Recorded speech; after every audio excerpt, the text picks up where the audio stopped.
I am having computer issues like a motherfucker. So I'm gonna be talking to y'all. We're gonna do this little bit janky style. I had to pull my laptop out because my desktop is moving slow as hell. Y'all get to see behind the curtain. This is my normal setup. But goddamn, iMac, you tripping.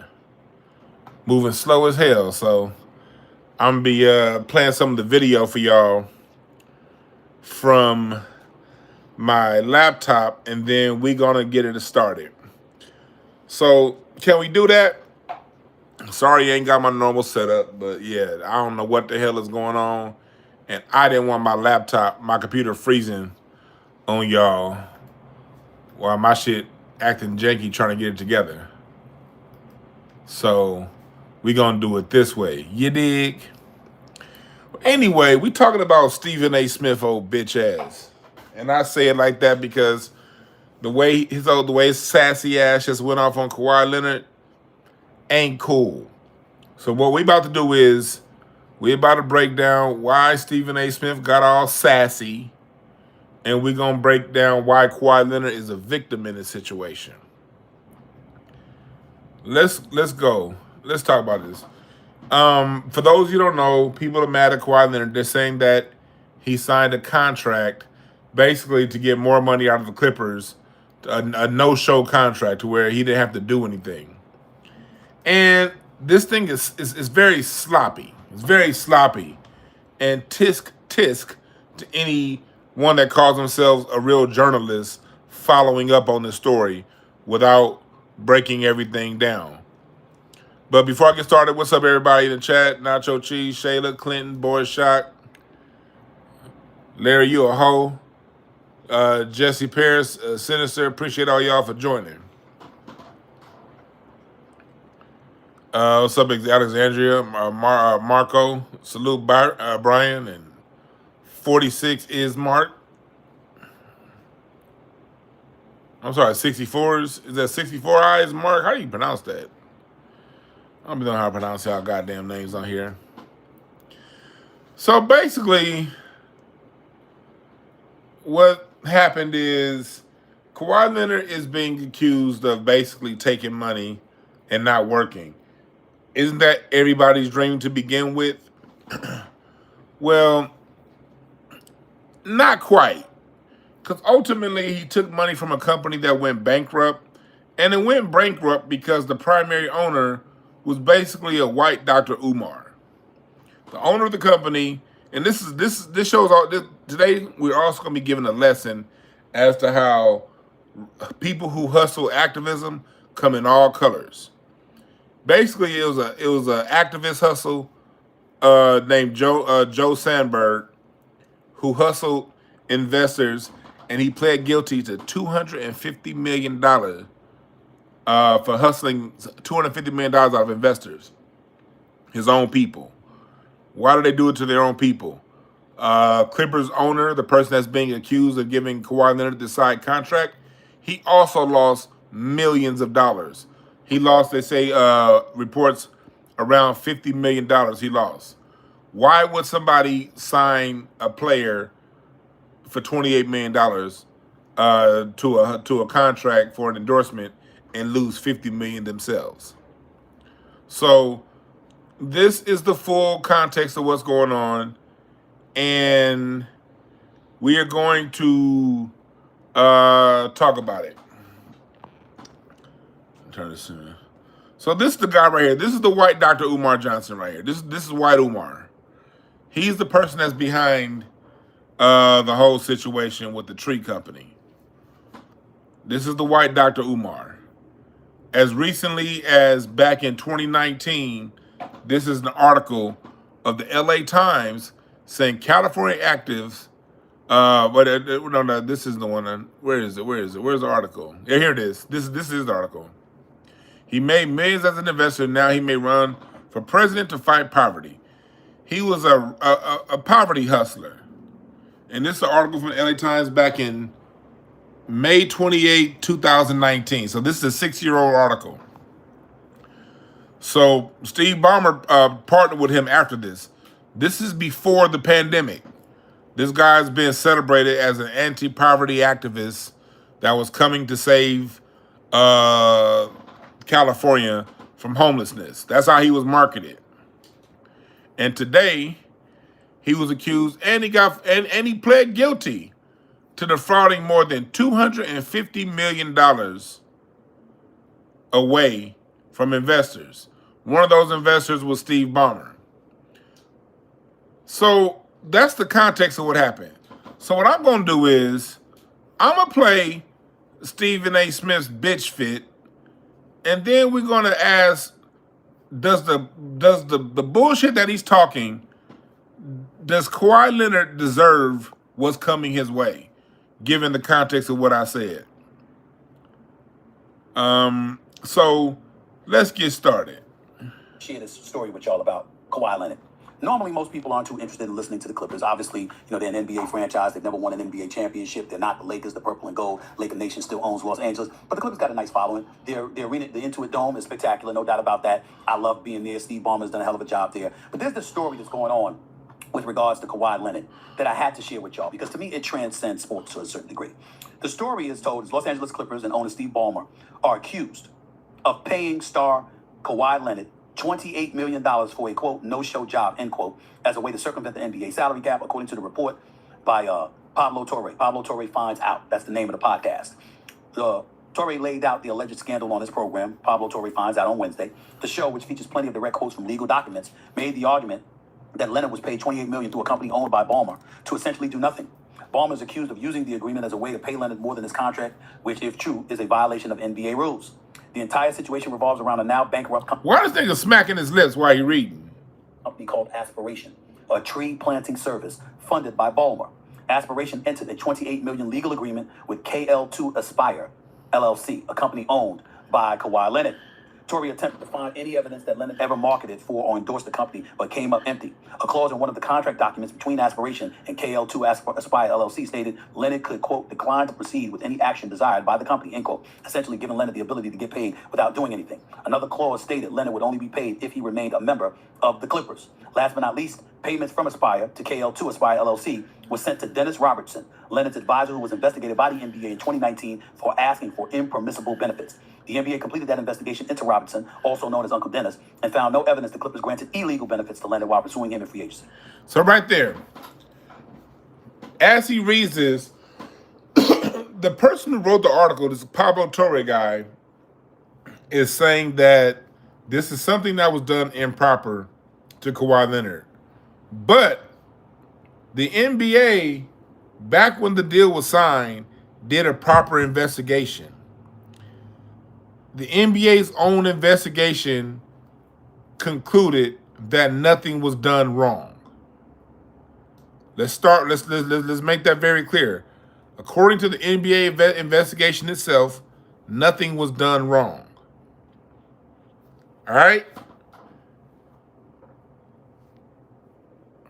Let me say a couple of things here. Let me tell you something that I know about Uncle Dennis. I'm certainly not going to accuse him of something illegal. But anything legal and within bounds that falls under the category of a perk, if anybody's going to ask for all of them, for Kawhi Leonard, it's him. Let's get that out the way right now. We can understand that right now. That's exactly what the hell he was. So he's saying that Kawhi Leonard's uncle, he's saying, okay, he's guilty for, okay, if they're giving out something free, asking for everything free he can get. Is that a crime? I know a lot of people like that. Doesn't mean they're a criminal. Watch how this puppet tries to paint Kawhi Leonard as a criminal. Let's get that out the way. Any perk that you will find is for Kawhi Leonard. I'm going to give Steve Ballmer the benefit of the doubt. I know him. I know a lot of people within the Clippers franchise. A lot of them are first class all the way. And they should be very, very proud of the people that they have employed under his umbrella because, they're big-time people. He said he's going to give the benefit of the doubt to Steve Ballmer. Well, Steve Ballmer is the owner of the team. And the allegations are Steve Ballmer, who they're saying owned that company, the tree planting company, they're saying Steve Ballmer is the one that, if he's the one that set the deal up, if he's the one that both signed Kawhi Leonard to the Clipper deal and he's the one that signed him to the deal for the endorsement, the no work endorsement, why are you giving him a pass, Stephen A. Smith?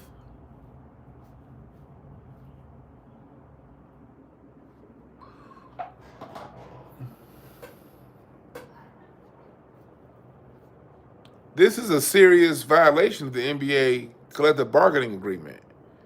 If what you're alleging is true, it says more about the person offering the deal than the one receiving the deal, right? So why is Stephen A. Smith going in on Kawhi Leonard, and why did he just say, I'm going to give Steve Ballmer a pass? If Steve Ballmer is the one that broke the rules. You can make an argument that Kawhi Leonard may not know he can get a no work deal and get an extra $28 million on the side. He may not know that. But the owner does.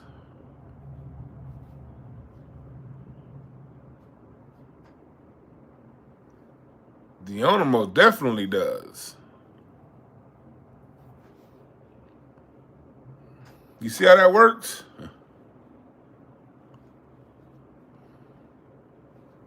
Integrity is top notch. I got a lot of love and a lot of respect for the Clippers organization. That does not mean, however, that this doesn't warrant an investigation. Let's get that out the way first. It does not warrant an investigation, because it does. These accusations are serious, and if somebody is being accused of circumventing the salary cap, they've already been investigated. Puts them at an unfair advantage, which is not something that could ever be tolerated. So the NBA should investigate this matter, okay? With that being said, through no fault of Steve Ballmer, let me tell you what I find credible about this story. Again, he abdicates the owner, Steve Ballmer. 3 times in the last 20 seconds, he said, oh, no. The person that initiated this is okay. He's good. I'm going to act like I didn't see Steve Ballmer initiate this. Let's keep going. When it says that Kawhi Leonard would get $28 million, quote unquote, for a no-show job, end quote. That sounds just like Kawhi Leonard. No-show job. No-show job. Don't have to show up. Don't have to do a damn thing. Look at this zesty ass nigga. That sounds like Kawhi. No-show job. No-show job. Sounds exactly like Kawhi Leonard. Exactly like him. Now, there's a lot of people out there that's going to lose their mind with what I'm saying, because they're going to accuse me of being very, very cruel, because it's Kawhi Leonard that we're talking about here. There's a 2-time champion, all right? All of this other stuff. This is what they're going to say. He's a 2-time champion. He's a 2-time NBA Finals MVP. All of that is true. When I say greatness, I mean greatness. Kawhi Leonard is great. And I'm quite sure he's a very, very nice human being. That is not my issue with him. My issue with Kawhi Leonard is that this brother has missed more than 40% of his games since he arrived at the Clippers more than 5 years ago. He's missed more than 40% of his regular season games. He's missed more than 30% of the playoff games. And he does absolutely, positively nothing to promote your franchise. I'm talking about... So his issue is that Kawhi Leonard missed games and does nothing to promote the franchise. Me, Stephen A. Smith, standing up and giving this man a standing ovation when I saw him doing an interview on a podium in a playoffs post-game, because it was a freaking miracle. This brother does nothing to promote a franchise. I have said on many, many occasions, and I will... So he gave the owner the pass for doing something allegedly illegal. Now he's going at Kawhi Leonard because he does not promote the franchise. Meanwhile, Kawhi Leonard has signed 2 different deals with the Clippers. If the Clippers owner, Steve Ballmer, cared as much and thought this was an issue, do you think he would have signed Kawhi Leonard to another deal? Well, say it again. He is the worst superstar I have ever seen in sports history. I have never seen a sports superstar. Notice I'm saying superstar because he is a superstar. I'm not questioning his greatness. I'm not even questioning... You sound like a bitch. ...his character. This is not about that. This is not about his play, and it's not about his character. Maybe it is a little bit about his character, but you can interpret it the way that you want to. I'm not attacking. I'm not saying he's a bad human being. I'm not saying he's somebody that doesn't work hard. I'm not questioning the legitimacy of his injuries along the way. But my God, ladies and gentlemen, if you're averaging over 40.3 million a year in your career with the Clippers, could you do interviews? Could you do promotional appearances? Could you represent the franchise? Could you show up? Could you sign autographs for kids before or after the games? Could you do that? None of that. So there we go. There goes his issue with Kawhi. Could you do interviews? Could you tap dance like me? It's always these tap dancing niggas. These tap dancing niggas get mad when you don't tap dance like them. Hold on one second, y'all.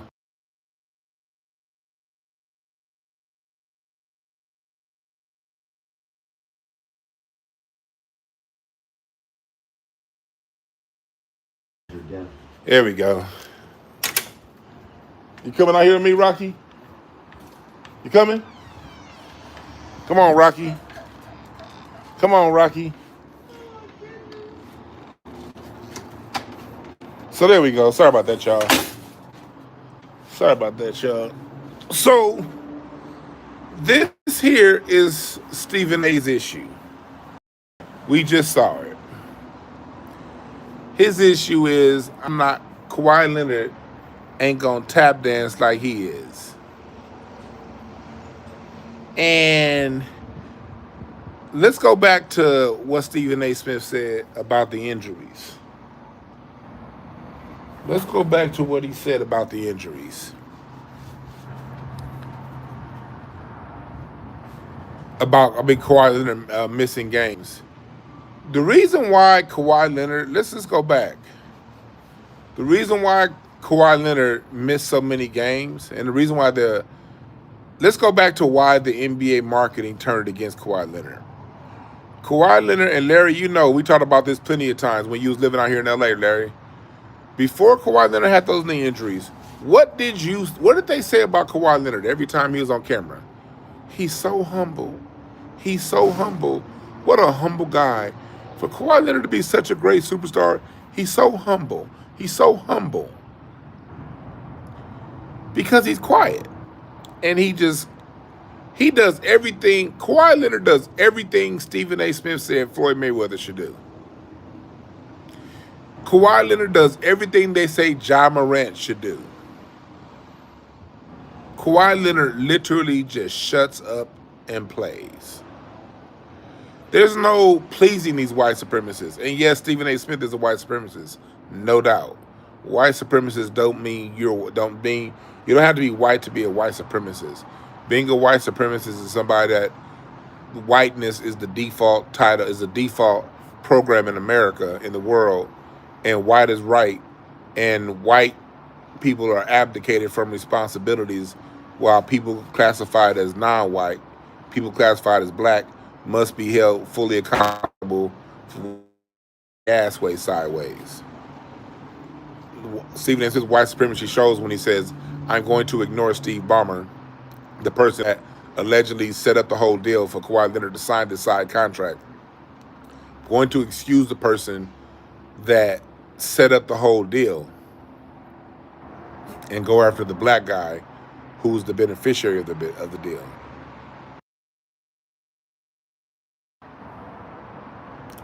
That's what Stephen A. Smith just did.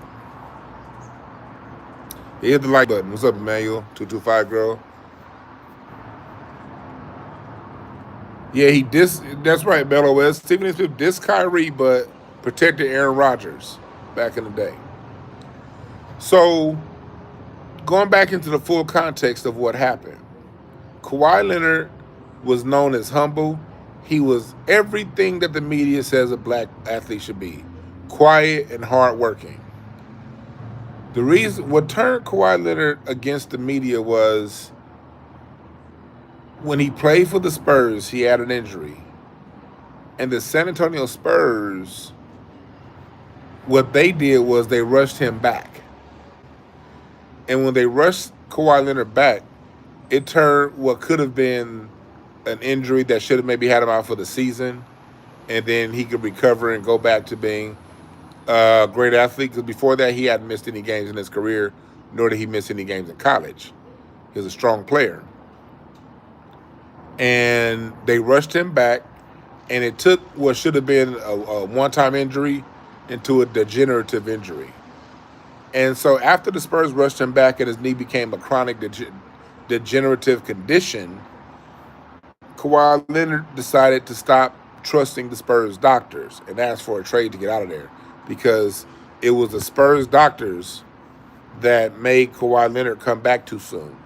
And they ultimately harmed the rest of his career. So he started using his own doctors. And one thing about America and Negroes like Stephen A. Smith, they do not like when black men make their own decisions for our own well-being. So Kawhi Leonard taking his career into his own hands and hiring his own doctors and coming to play when his doctors said that it was fine for him to play, that pissed off the media. The fact that Kawhi Leonard don't talk to the media, that pisses off the media. The reason why Kareem Abdul-Jabbar to this day ain't considered the GOAT is because Kareem Abdul-Jabbar always had a horrible relationship with the media. The media is full of little dick bitches that ain't got no skill and talent that think that they're the show because we read their articles and listen to their breakdowns of the game that we saw, not understanding that the game is what we like, not them. They're just a medium to the game. These little dick writers think that they're the game now. So, because Kawhi Leonard, full context, because Kawhi Leonard took his own career in his own hands, because Kawhi Leonard decided to not listen to team doctors, that hurt him against the media. And because Kawhi Leonard basically owns LeBron James, you know? And LeBron is their guy. Even Stephen A. Smith, even though Stephen A. Smith acting like he ain't cool with LeBron, he's still the number one LeBron dick sniffer. And so basically, they're saying that Kawhi Leonard,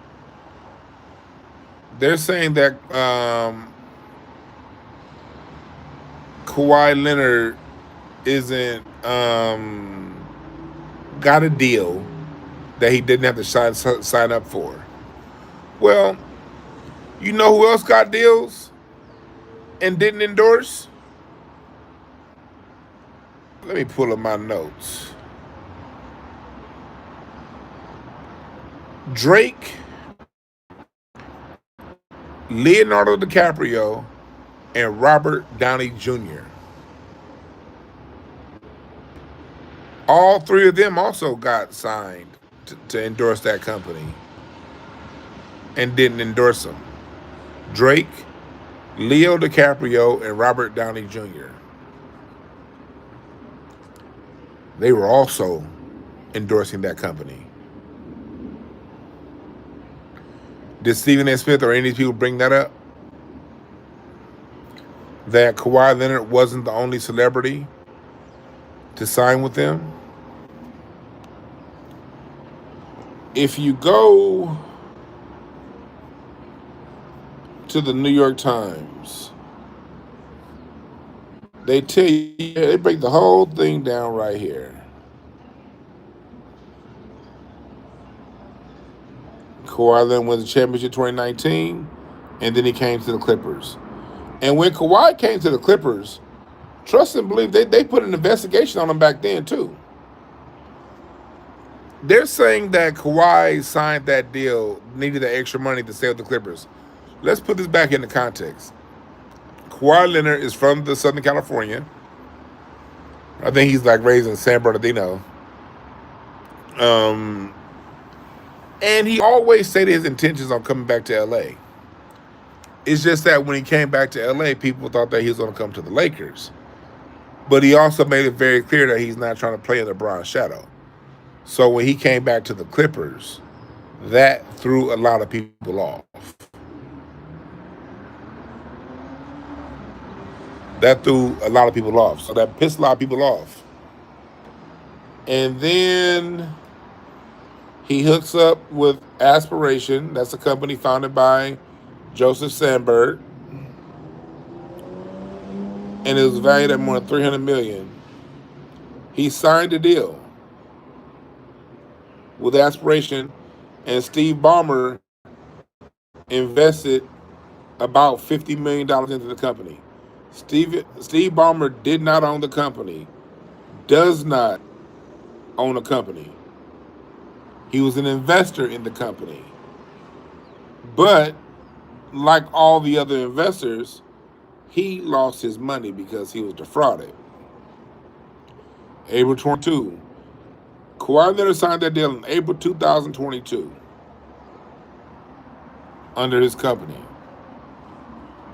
In June, he started using his verified account, it's saying, and the Clippers put the company, in 44 tweets. This is one of the tweets that they have for Kawhi. In 2023, the partnership ended. The partnership only lasted for a month. I mean, for a year. I'm sorry, not a month. The partnership only lasted for 1 year.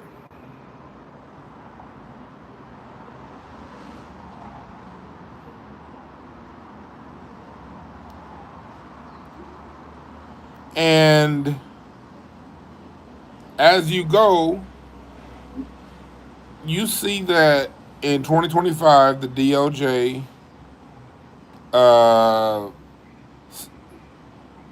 said that there's a $145 million investment fraud fund. And then in 2025,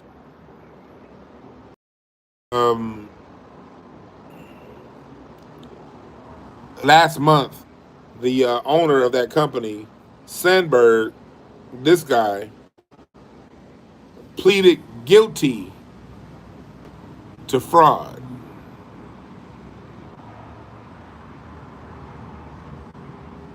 This guy, the white Dr. Umar. He's a white Dr. Umar.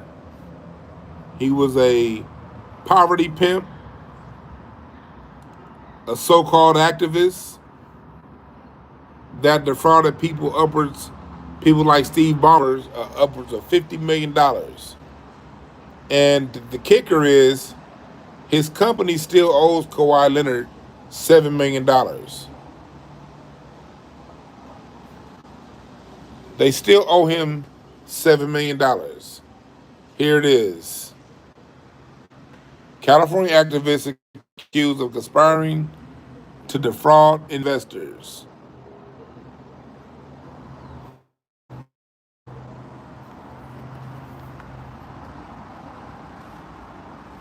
So there's the story.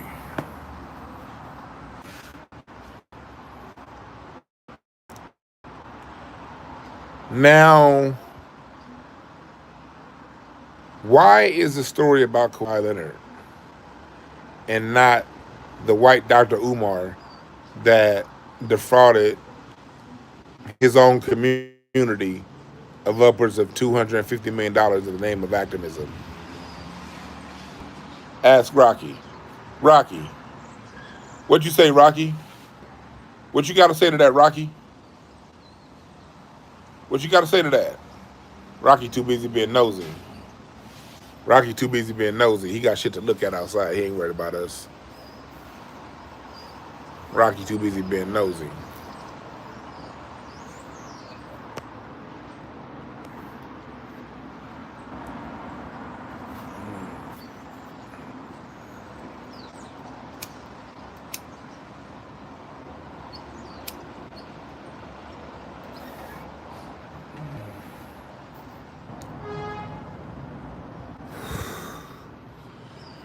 You literally have a guy who owns a company. The person who owns the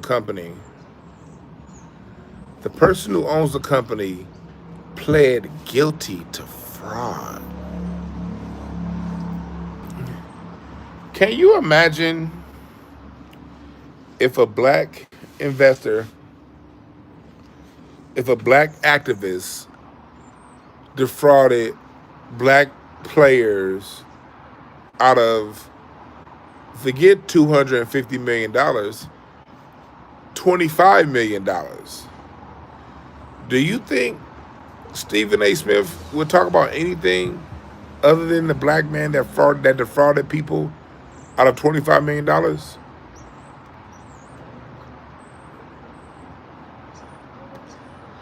Why is the story on the victim. Kawhi Leonard is a victim in this situation. Kawhi Leonard signed a contract that wasn't fulfilled. And the reason it wasn't fulfilled was because the owner of the company was a fraudster, a scammer.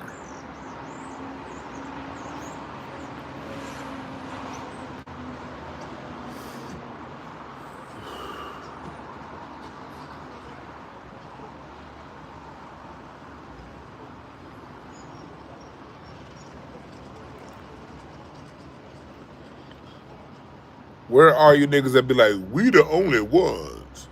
We is the only people you see doing stuff. We can't just stick together. Everybody else sticks together. We the only ones take from our own kind. Stephen A. Smith is one of them kind of niggas. So, seeing a white man steal from the white community is fucking up Stephen A. Smith's cognitive dissonance.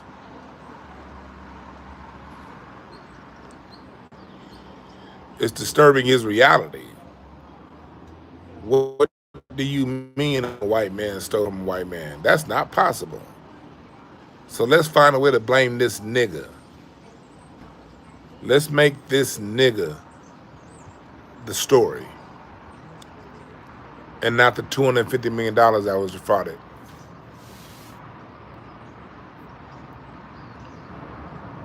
Did Drake endorse them? Did DiCaprio endorse them?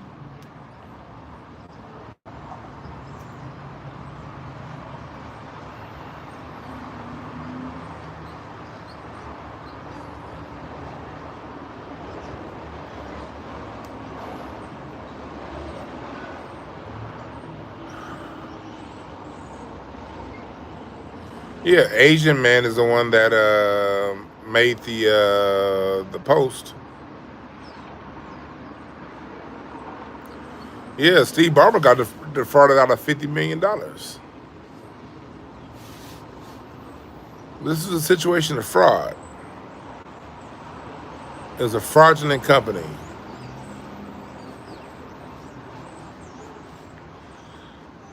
That had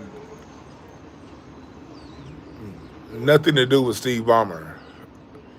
And the reason why I can say that is because Steve Ballmer lost $50 million.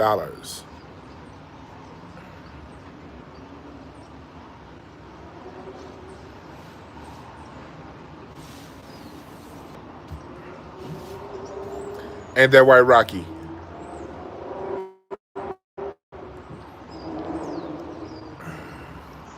Now Rocky taking a nap now.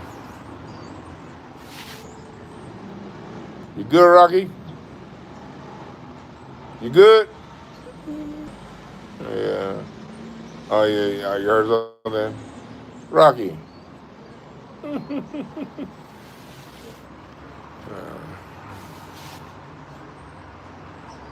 Little nosy ass nigga.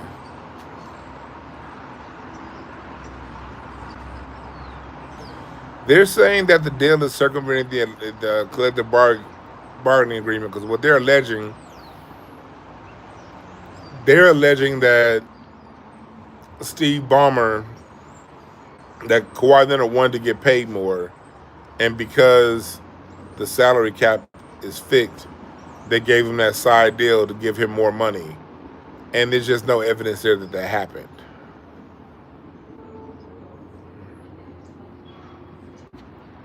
There's just no evidence that happened.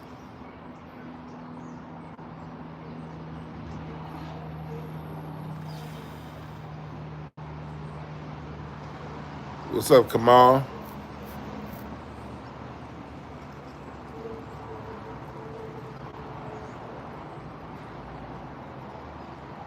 Let's salute everybody that joined. Why are we having this conversation? Let me tell you why we're having this conversation. We're having this conversation because yet again, you see how they use these Sambos to go at black men. Even when a black man is the victim of a crime, he somehow becomes the face of crime. The story is Kawhi Leonard getting free money and not a white man defrauded other white men out of $250 million. So much so he pled guilty to it.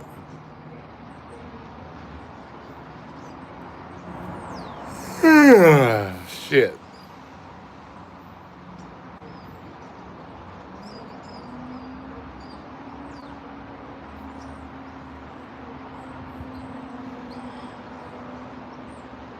So the other side of why we talk about this is because, look, that Joseph Sandberg guy, he's a white Dr. Umar. He's a poverty hustler, poverty pimp.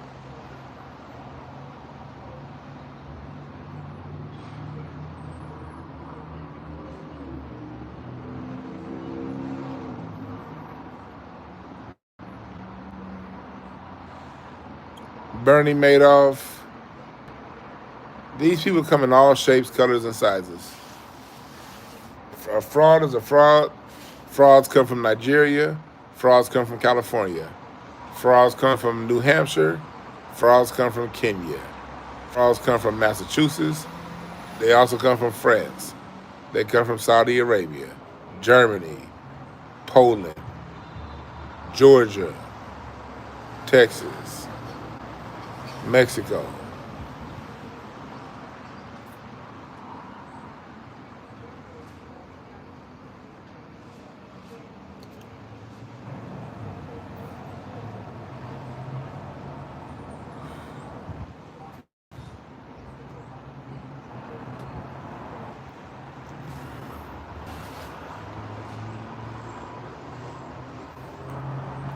Y'all see what's going on here?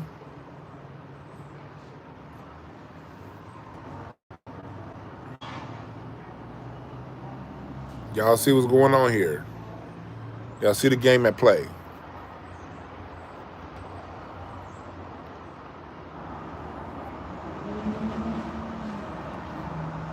People of color writer, Pablo, whatever his name is, he's part of this People of Color Alliance that they keep telling us that we have out there. He writes an article with no connection to any kind of improper benefits. And the People of Color writer, his message got reinforced by the lamestream media and by niggas like Stephen A. Smith.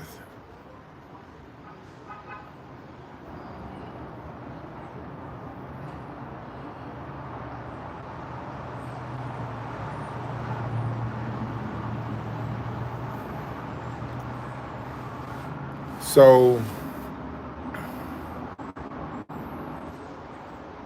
I want y'all to pay attention to what's going on. I want y'all to pay attention to what's going on.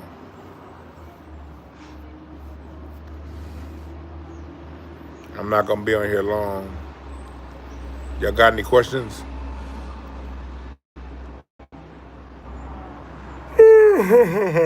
Shit, I'm tired. I ain't gonna be on here long. Take one, it's hot, might take one of the midday naps. I had some good constructive meetings this morning. I've been working since 6 this morning. Yeah, man, it's Fellow Family. We got you on the bullhorn. We gotta put it out there so we can all see what it is. You know?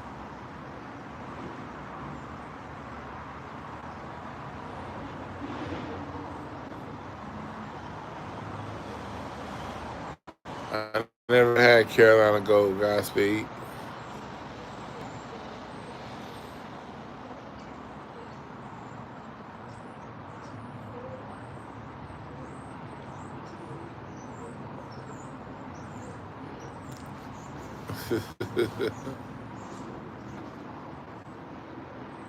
So what y'all talking about in the chat?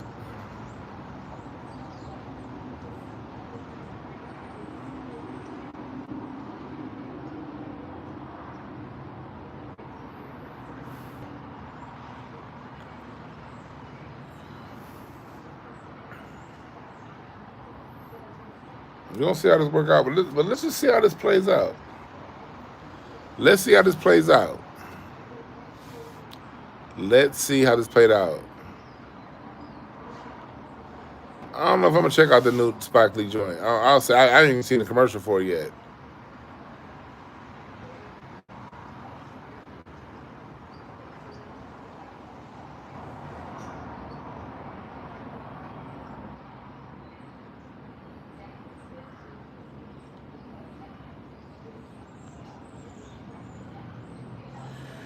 Yeah, sports. I'm with you right there. I'm not really in the boycott of sports. I don't like using it. Like, if you want to use the term boycott, that's fine. I don't really boycott. I just change my attention. Like, for me, I don't spend money on these sports anymore. Like, I used to bet all the basketball games. I don't, like, if you see me at the NBA game, it's because I got free tickets.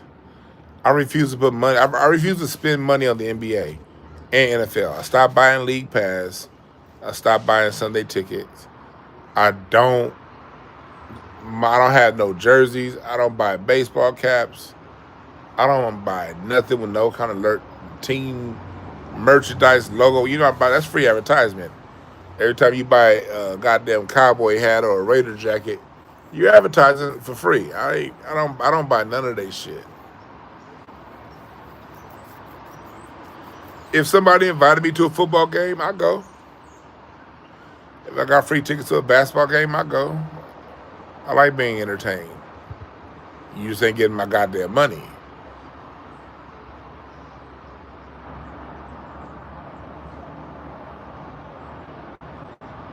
What's up, Ariel Smoke?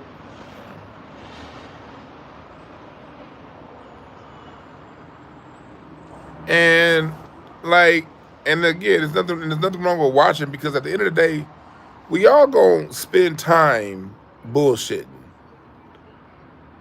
Everybody got their bullshit time.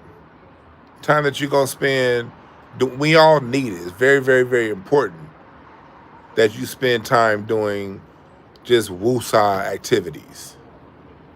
And sports is a great woosah activity. Just woosah. Sports is great for that.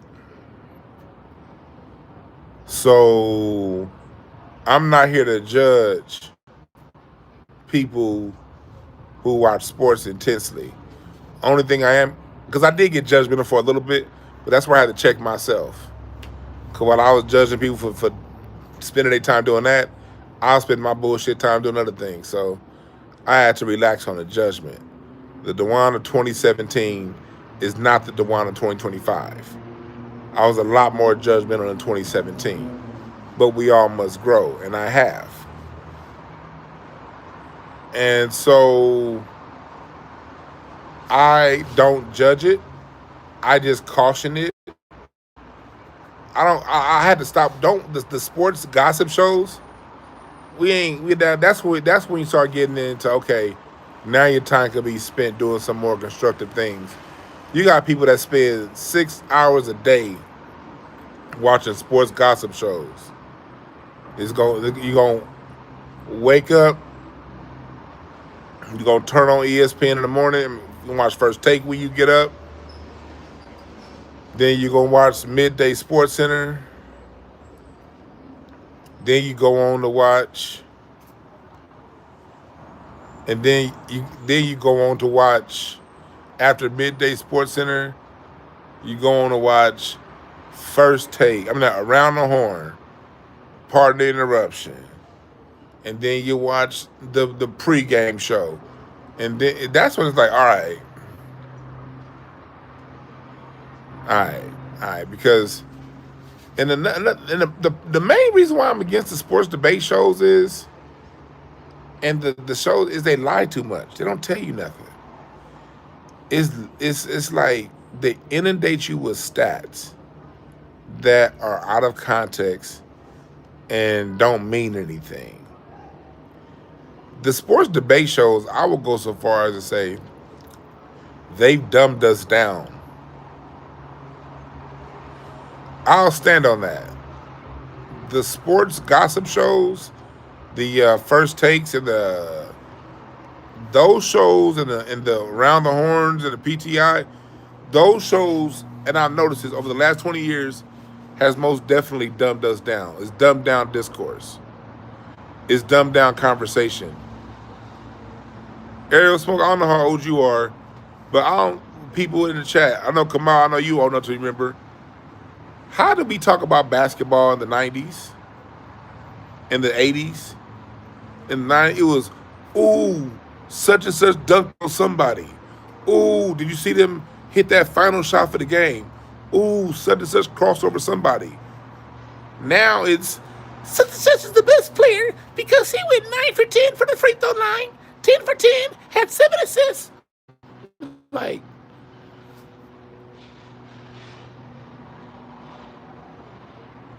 are we talking the game or what you read on in the stats? It's like you can't even enjoy the game anymore.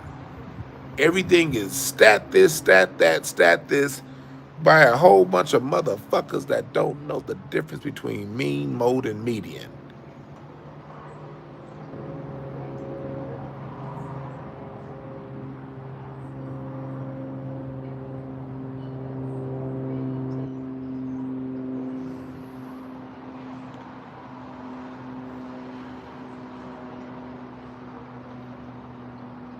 Yeah, Clinton people getting paid for what we did in the lunchroom, right? But we even did it better in the lunchroom.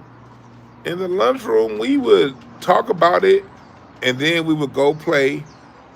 We only talked about it in the lunchroom when we couldn't actually play.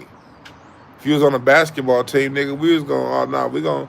Well, we used to talk about it. Then I remember when I was especially elementary, middle school, stop playing basketball in high school at lunchtime because you know you a little older, you a little cleaner, gotta smell fresh for the ladies when you get into high school. But in middle school, we didn't give a fuck. Playing basketball all recess, all nutrition, all lunch. I was hooping in Timberlands and Dockers. Overripe Middle School. Nigga, I have a button down shirt. I always wore a t-shirt under my button down, and then I started putting basketball shorts on under my Dockers. I would go to school every day with basketball shorts under my Dockers and a t-shirt under my button down and be in some Timberlands, nigga, hooping. I learned later on to put the basketball shorts because before I would just hoop straight in my Dockers and my Dockers and my plaid shirt, nigga. We used to hoop. Oh, we talk. Oh yeah, did you see that? Man, you see the Lakers game last night? You saw Nick Van Exel cross such and such? Then what's gonna happen? We're gonna get the ball. We're gonna go out there to the court, and we're gonna try to do exactly what we just said, what we saw Stephon Marbury do. We're gonna go out there. Tim Hardaway crossed over you see what Tim Hardaway? You saw how he crossed over Kenny Anderson?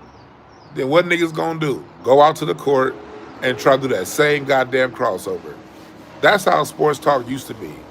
We would talk about it, talk about what excited us, and then if you was down, we was gonna step on that court and try to do it.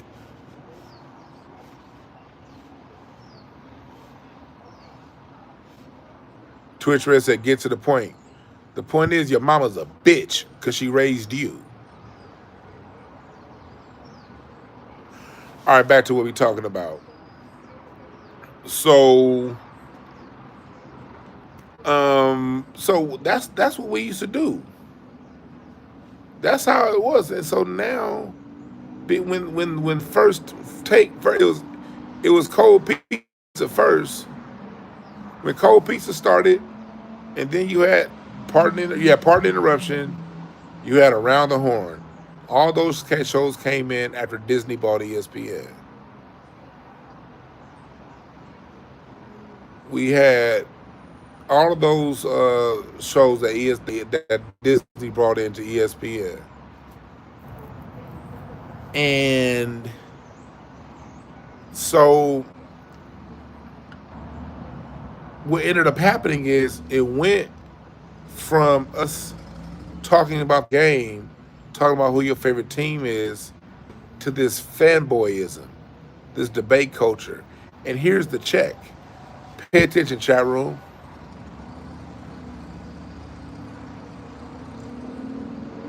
Notice the incessant debates only happen in basketball.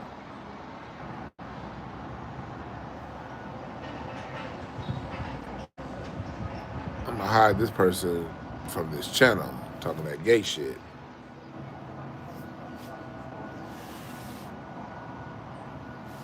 You say any of that gay shit, you permanently banned from this channel. I respect the LGBTQ community, but this is straight land over here. You come with some twisted shit, you will be permanently banned. There'll be no fucking freak in my goddamn chat room, weirdo. So back to what we talking about. You're right, they don't talk about Brett Favre and how he defrauded all those millions from the state of Mississippi.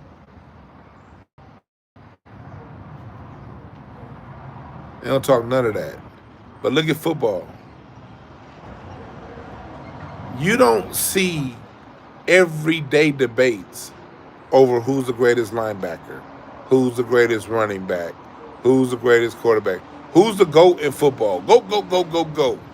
They tried to do it with Tom Brady, but no one takes that goddamn conversation serious. No one actually talks about Tom Brady like that. You don't hear no goddamn Tom Brady arguments.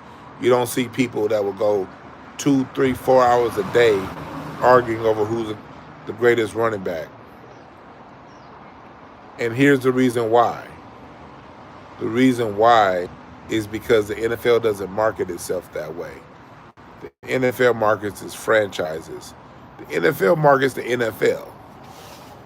The NBA markets personalities. And it started with Jordan, them marketing Jordan. And you can go back to past shows. I've broken down how the NBA markets itself using superstars. And the NBA has allowed its sponsors and its networks to market the game for them. You know what I mean?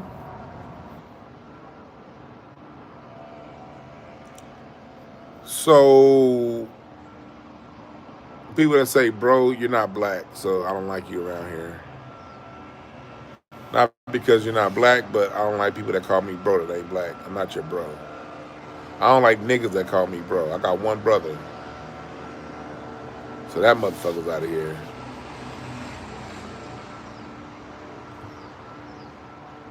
But the NBA markets it, and the NBA is what's behind all these GOAT debates. Because Nike's behind the GOAT debate. Nike is who set up this whole GOAT debate. Because whether your GOAT is Michael Jordan, Nike wins. If your GOAT is LeBron James, Nike wins. If you ride the third rail and say that your GOAT is Kobe, Nike wins. That's a Nike debate.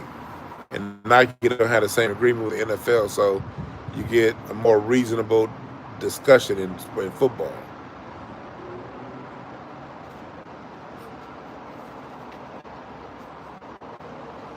All right, Feeder Speaks Outlet. I got you.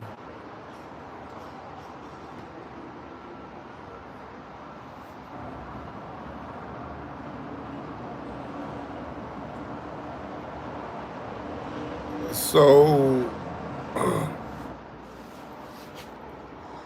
that's how it works. They got us doing a stupid ass debate of GOATs because so Nike can win.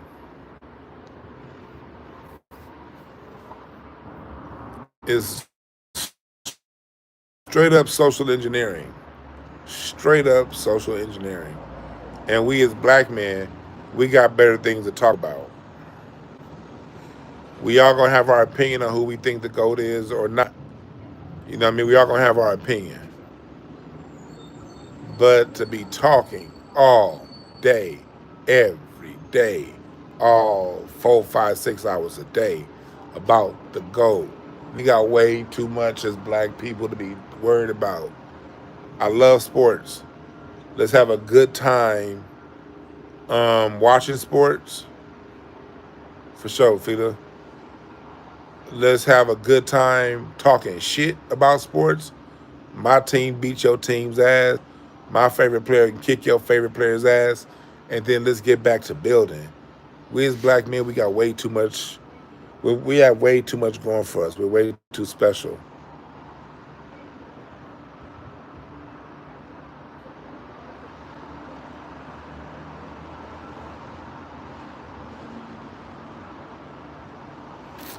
And so, but look at this.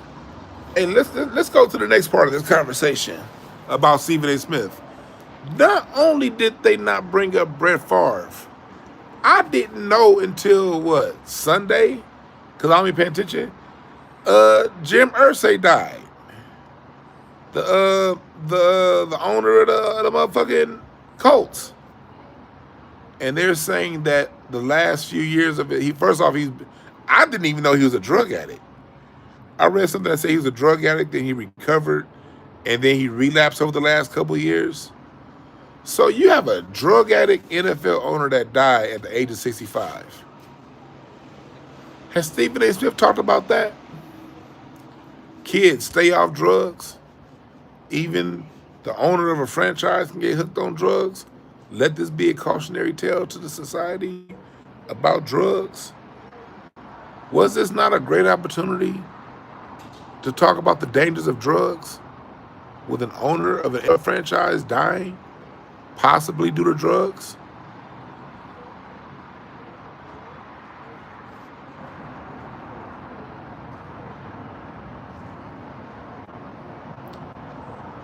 Stephen A. Smith had nothing to say about the drug. Yeah, Kendall Guillory, he did have that car wreck. I think he was drunk when he had that car wreck. And he got suspended and they didn't say nothing about it.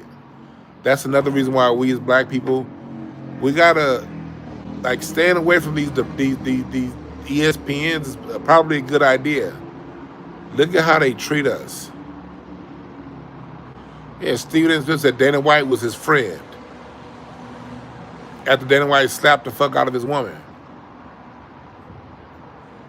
And do you see the way Stephen A. Smith went out at Kawhi Leonard because he's quiet?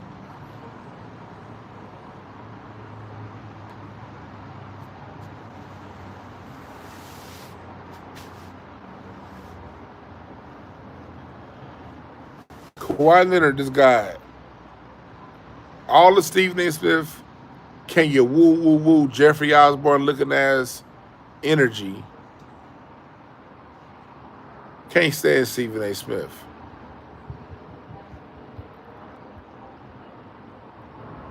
Appreciate that. MM 2 times says you lived your whole life in India up until April 2024. Irsay was a notorious drug addict. He got pulled over many times. See, I didn't know that. You from Indy. So you got to see. I didn't know that being over here on the West Coast. I did not know that dude was a drug addict. I would have been talking shit for a long time. Appreciate that, Marlon. Appreciate the super chat.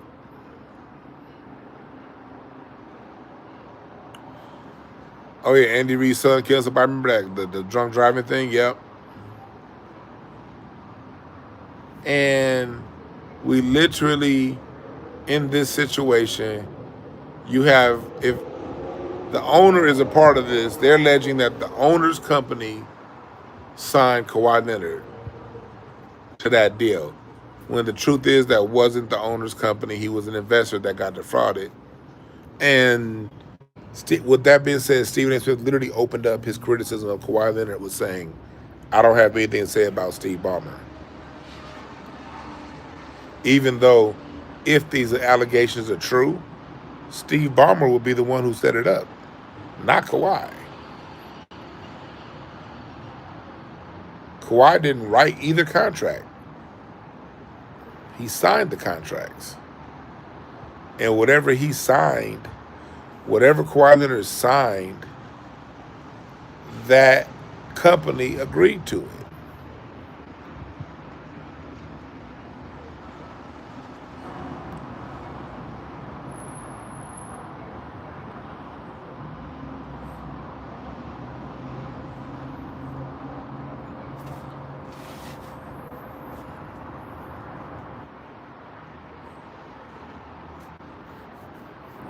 Stephen A. Smith, turtle looking hoe.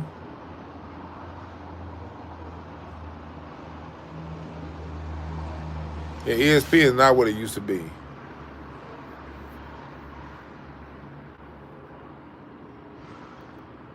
But you see how it works.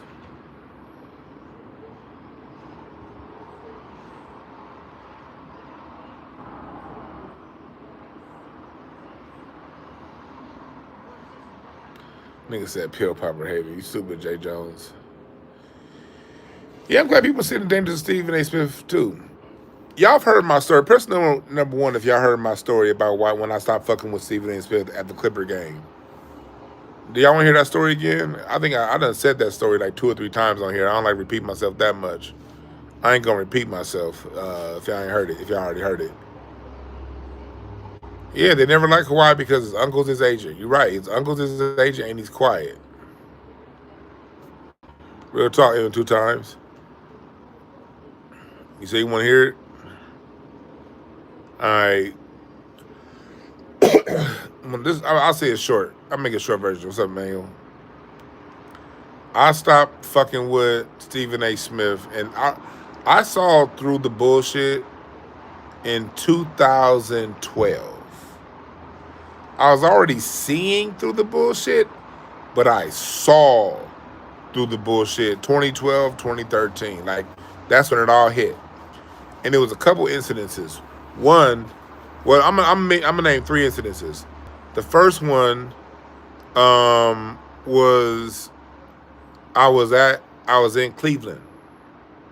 I was out in Cleveland to watch LeBron return to Cleveland for the first time as a member of the Miami Heat. I flew to Cleveland to go to that game. Well, I went to 2 games when I was out there. The game before that, the Cleveland Cavaliers played against the Boston Celtics.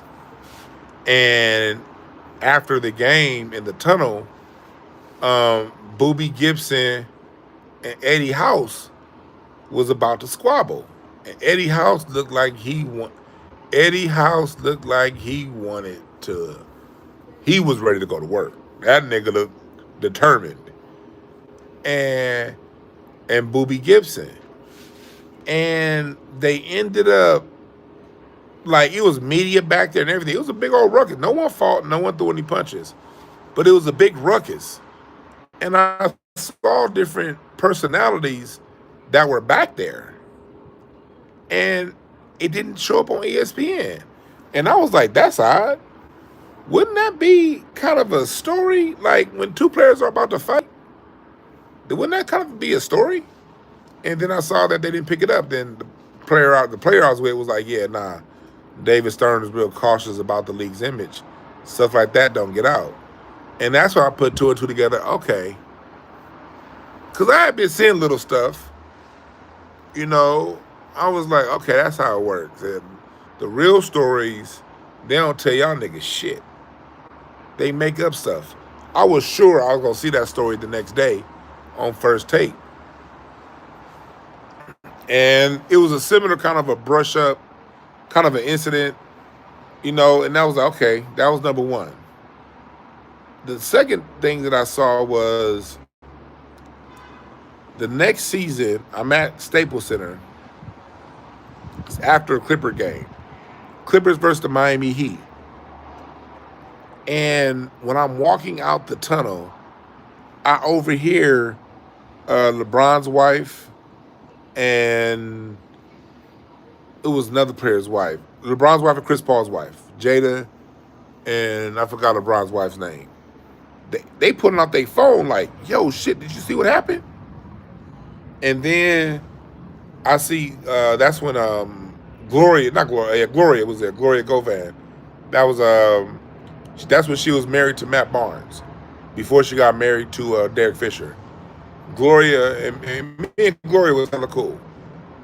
Gloria put her phone out, and also all the NBA wives, Savannah, all the wives of the players, they're out before the players. They're like, yo, Kendrick Perkins just got knocked out by Zach Randolph in Memphis.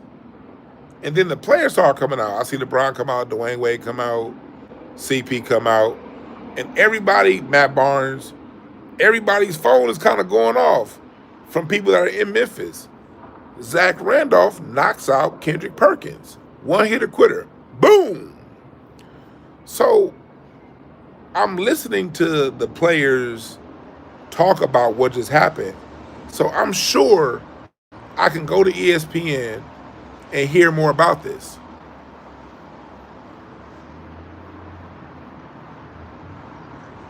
The only thing that was written in ESPN was Zach Randolph had to report to the police station in Memphis for an altercation, and then the story died. Only thing you saw was Zach Randolph. There was an altercation. Zach Randolph was not arrested but he was cited by the Memphis PD. Zebo was cited or some shit like that, and that's the only story you heard. Meanwhile, after the game, we all go eat. I didn't go with LeBron. I was with some other players on the Clippers, and I didn't see the text messages because I ain't got none of these niggas' phone numbers. They're the ones who got the text messages, and they're all talking about it like, yo, people are calling. Hey, yo, man, so what happened? So by the time we get to dinner, we find out what happened. We like, niggas call, boom, boom, boom, boom, boom, boom, boom, boom. Yeah, Kendrick Perkins got up in Zebo's face, and Zebo knocked his ass out. That's what happened. There was some shit that happened on the court. They got mad at each other. Kendrick Perkins went to go see Zebo after the game, and Zebo knocked him out. But you didn't really get nothing really talked about on ESPN. Wouldn't that be a real story to talk about? So the third and the final thing that got me to break, the straw that broke the camel's back, was like this was like the year after the lockout season.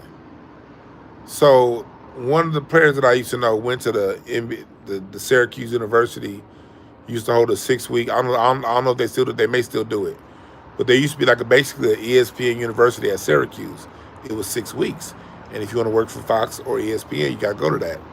And the player that I know that went to that basically came back and was like, man, if you're going to work for ESPN, you got to basically jerk off Jordan or LeBron, and you can't bring up nobody else. And if you do, you won't work at ESPN anymore. You can either fight against LeBron or you can promote LeBron, but you can't promote Magic. You can't promote Dr. J. You can't promote Tracy McGrady. You can't promote Kareem or anybody that outside of the 2 or 3 players that ESPN was to promote. So I found out through a player that went to that school was like, yo, so the arguments are contrived? And I knew people that work for Fox Sports. They have a pre-production meeting, and they're giving the topics they're going to talk about, and they're giving notes because they're not actually watching this game. Mind you, I'm in this NBA environment now. I'm seeing these guys. I'm seeing these writers at the same parties I'm at. When do y'all get a chance to watch these games that y'all reporting on? They were talking about shitting on Kobe. You couldn't be pro Kobe. They were not, ESPN, it wasn't no being no pro Kobe nothing back then. Now if you wanted to work at ESPN, couldn't be pro Kobe. LeBron, Jordan. That's what you got to stick to if you want to work there. So I saw that. He said and so I saw that. That's what was Ralphie. So this was the straw that broke the camel's back. I'm at Staples Center, and I'm in the tunnel that goes, when you go in through it, if you go to the right, you go to the friends and family room. If you go to the left, you go to the locker rooms. And I have friends and family access, not locker room access. So I see Stephen A. Smith. Where the media was, they went through they went through a different tunnel, but they can come out where the players were. I see Stephen A. Smith come out, and we're in the tunnel going to the court. And Kevin Garnett he was in warm-ups. He's walking back towards the locker room. And Stephen A. Smith is like, hey, yo, KG, what's up? KG said, man, fuck you, nigga. You know I don't fuck with you like that. He like, and walked off. I'm like, did I just see KG tell Stephen A. Smith, I don't fuck with you like that? I saw this shit with my own eyes. This back when KG was still with the Celtics. And then I turn on ESPN First Take the next morning. And what do I hear? Stephen A. Smith. Oh, yeah, last night, man, I was at the Staples Center, the Clippers, Lob City versus the Boston Celtics, man. And I talked to my man KG, and KG assured me that the Celtics are in good, his knee is okay. And I was like, what? Huh? What? Unless I saw you go to KG. And I saw KG basically say, fuck you.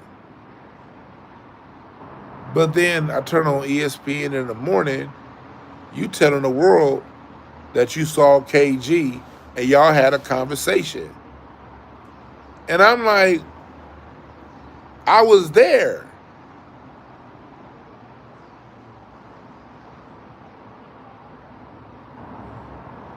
What's up, Glenn L?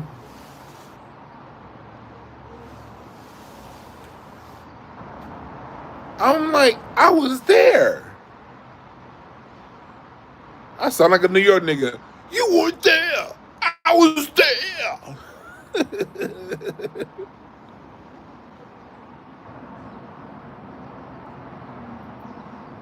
Ben said, technically they did.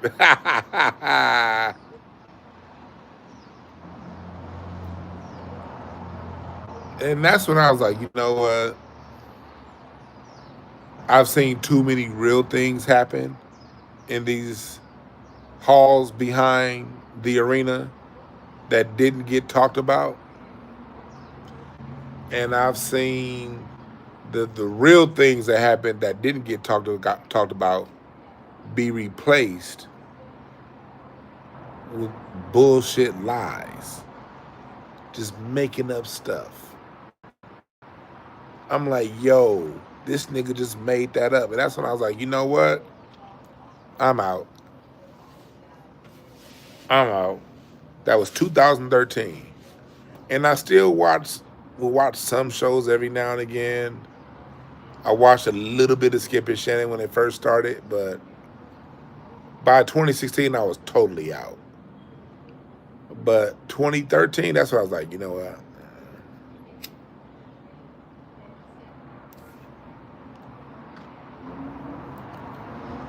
I figured it out. I said, this is all a fantasy. And not that I'm some kind of genius, just paying attention. I'm watching players go on First Take and debate points that they would never say in person. I've heard how some of these people talk about these athletes when they're not around, these other players. Like I remember, I'm not gonna mention this one player's name. My old school listeners know who I'm talking about. I'm pretty sure my old schools said her name in the chat, but there's no point bringing the name up. This nigga could not stand LeBron James. Could not stand him. Down to the point to when he had a chance to sign with the Miami Heat, doing those three-peat, the Heat, not three-peat, doing their 4 straight final trips. This dude could have joined the Heat and he didn't do it because he couldn't stand LeBron James. This nigga, when he got a job at ESPN, became LeBron James's biggest freak. Sometimes people would call me like, hey, DWANNB, your boy. I'm like, I don't fuck with that nigga. That was years ago. But people, when people associate you with somebody, they'd be calling, man, you see what the nigga said on ESPN? Like, I turned to it like, man, this nigga become a LeBron fan. This nigga couldn't stand LeBron James. Now he be on ESPN, Fox Sports, and he's LeBron's biggest dick sniffer. What's up, Sage? I'm not going to say the name because it's not worth dignifying. But my old school listeners, they know who I'm talking about. I've told the story before. I'm just not one of the people that likes to retell old shit. That's some old shit, whatever it happened, you know? But I knew, I mean, we talked for years about how this nigga couldn't stand LeBron James. And I was like,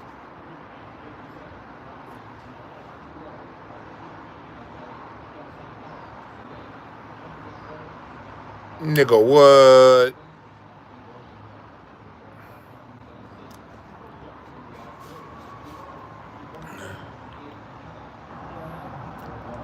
And I'm back in it now. Like right now, I'm working with NFL prospects and high school and college players, and some NFL players, but most of them I'm working in NIL. These NIL deals with these young players. I see what goes on behind closed doors in sports, y'all. I see what goes on. Oh hell no, you can't trust anybody like that. This was the same person the person that who I'm talking about like that. This motherfucker, this is back when I used to do comedy full time. I had a comedy show idea that I put together. Not idea, I actually put the whole show together. And this was somebody that I was cool with. And after I put it together, kicked me out of the hosting position and replaced me with a vet. At the time I was younger in comedy, I was newer in comedy, but I was still dope. After I put everything together, this motherfucker removed me and put somebody else in that position. And that person ended up fucking the whole show up. They only ended up having 2 goddamn shows. Cause that nigga wasn't shit. But yeah, this is somebody who definitely screwed me and a lot of other people over too. That's why I'm not even bringing the name up. It's old news. It's old news.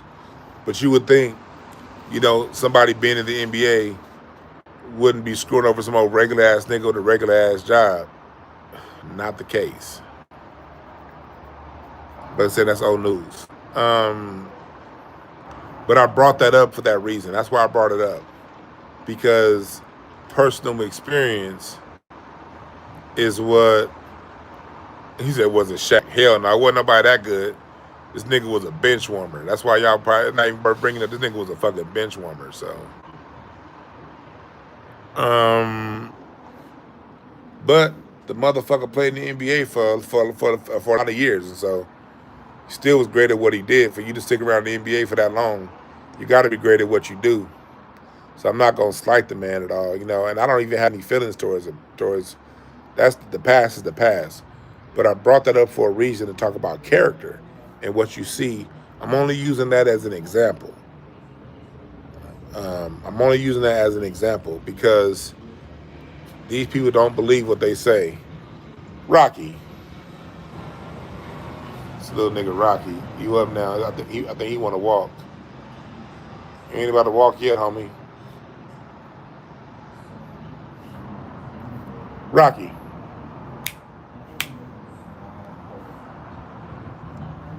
This nigga is staring at the street. And somebody out there talking nigga Rocky is, you all up in their business, nigga. This nigga Rocky be looking like he know what people are saying. You little nosy nigga.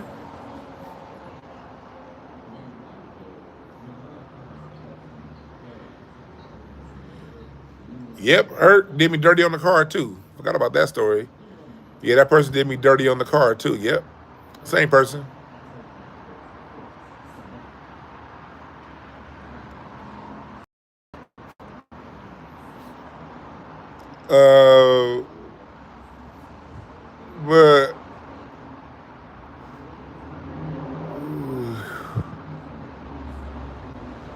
But sports is a world. It's all contrived. It's all contrived. That's not what we want to be. That is not what we want to invest all of our time in. Are you good? Nigga, I gotta stretch. The nigga always stretching and shit. Now he wants to go inside. See, Rock patient. That's how he let me know he wants to go inside. He don't bark. He don't complain. He just faces the door. This is his signal that he wants to go inside. You gonna go inside, buddy? Let me let my little nigga inside. Hold on 1 second. Let me let the little nigga inside. Come on. Come on, little nigga.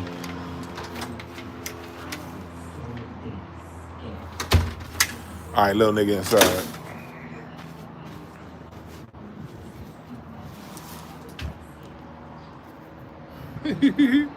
Yeah, Rocky running the show.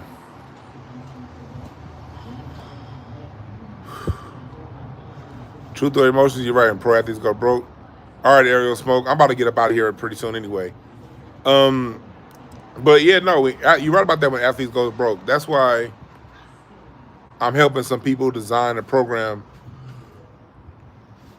to where we're going to be teaching these teenagers that are getting NIL money and these college players really what they're up against.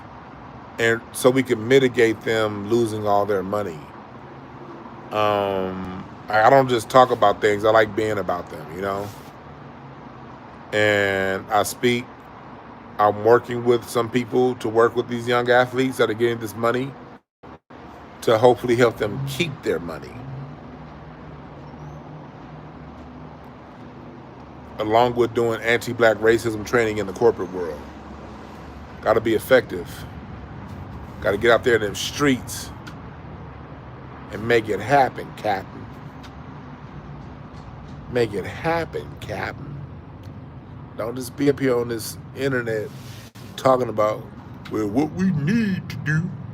What we need to do. What you need to do is get off your ass and be the solution that you see the problems of.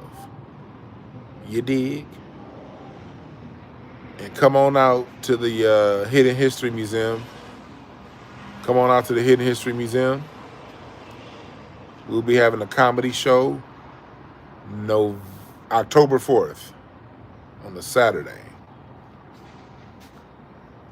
Herc, I know you're going to be there, brother. So Christopher Ellis, go join the Patreon. I got some lessons up on Patreon. I'm getting ready to do a definitive history of jazz course. I'm gonna have two options.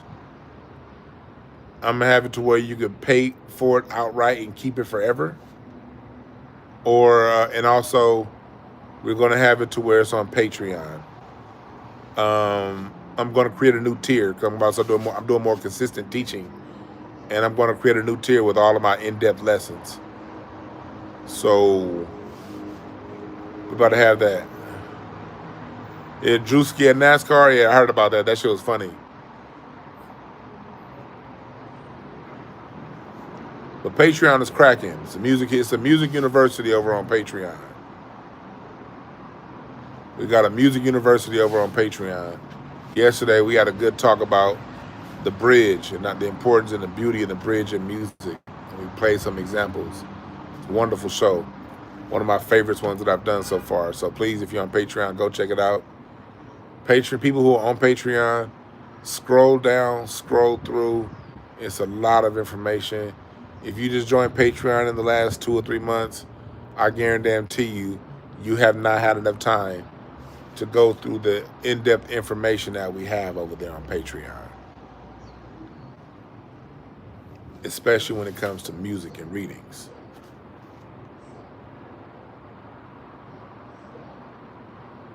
Yeah. So, but yeah, folks, don't. That whole sports stuff is contrived, and the whole purpose of people like Stephen A. Smith, the reason why Stephen A. Smith, Shannon Sharp, and all these guys that work at these debate shows, the reason why these debate shows exist is to minimize the greatness and to minimize the accomplishments of Black American men.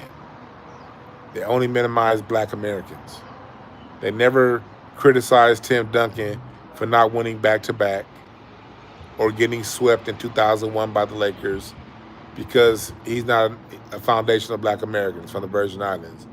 They never criticized Giannis Antetokounmpo for not developing a shot nor being a reliable free throw shooter. They definitely don't demonize the white boys like Jokic and Luka. They only demonize black Americans. And they need black men on that show to do it. They need black men on those shows to say what white men can't say. That's why Stephen A. Smith exists. He and his ilk, even the good ones on those shows, even the good ones, the ones you be like, oh, they cool. You're never going to see them have no kind of goddamn heat. The ones that you think are cool, let's see how they talk about Jim Irsay's death, his drug death. The cool ones.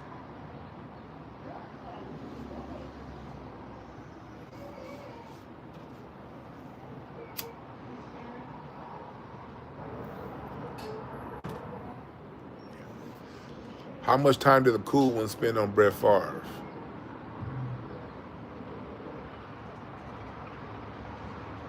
What's up, Big E? How much time did the cool ones spend criticizing Dana White?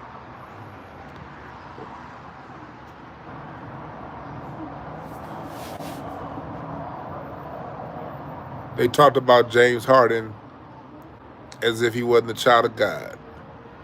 Did James Harden win a championship? No. He never had enough help to win one. They just talked about how much he dribbles. And does James Harden choke? Of course he chokes. He's just, unlike LeBron, never teamed with a teammate that can get him to over the finish line to where he can stack his numbers and pass it to somebody else to win. LeBron's their golden child, and Steph Curry ain't quite the golden child, but he's the untouchable. Steph Curry's the untouchable, and LeBron's a golden child. Everybody else is up, and they gonna get the heat. Russell Westbrook, Anthony Davis, great two-way player. They all get the heat. I might do a late night Henson Lee. I might, depending on what I'm doing. I might do a late night. I might do a late night.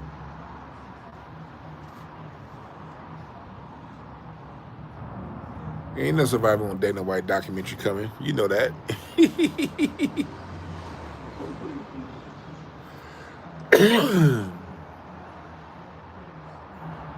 Pay attention. Pay a motherfucking attention.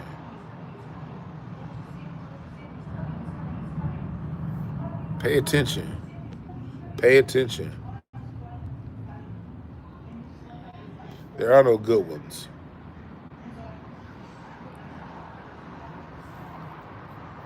In sports media.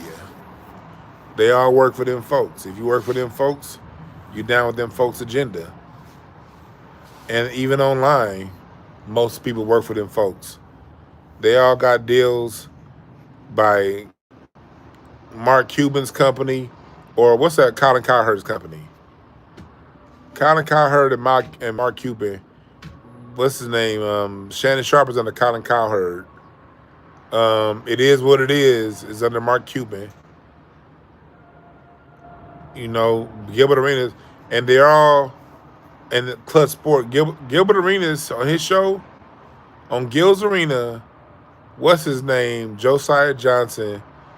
Last week, and I have it bookmarked. I retweeted it. If I was on my computer, I'd play the clip. They basically admitted to working for Clutch Sports, Gil's Arena.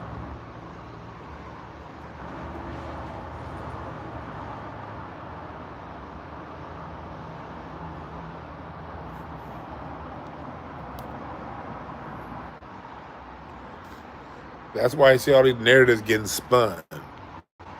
Clutch Sports got people all throughout the internet where they just paying to say positive things about LeBron. and in saying positive things about LeBron, really they should they spend less. It wouldn't be as bad. I wouldn't mind Clutch Sports if they only were positive about LeBron. That's cool. The problem with Clutch Sports is they shit on everyone else. They scapegoat all-time greats like Russell Westbrook, all-time greats like Anthony Davis and Kevin Love and Kyrie Irving, Antoine Jameson. Remember when Rich Paul basically said that Miami didn't have a big three because Chris Bosh basically wasn't a superstar? And anybody who watched basketball 2005 through 2010 was like, what? Chris Bosh ain't a superstar? Since when?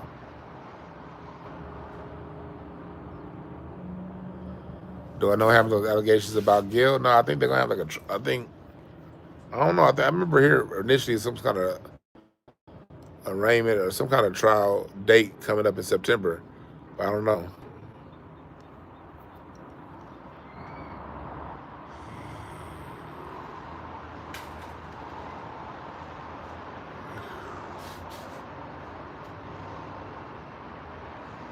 But it's all contrived, and they do it by shitting on other black men.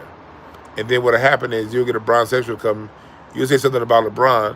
Why are you saying something about a black man? Well, Mike Brown's a black man, and y'all shit on him as a coach, and Russell Westbrook's a black man. Russell Westbrook can't even find a job right now in the NBA. You can't tell me Russell Westbrook shouldn't be somebody's sixth man. Anthony Davis, you treat him like he's a mere mortal. Hey, he a black man. He played with a bunch of bums. What about them black men on Cleveland? Eric Snow wasn't a bum. Eric Snow went to the finals with the 96 Sonics, with the 2001 76ers, and the 2006 Cavaliers.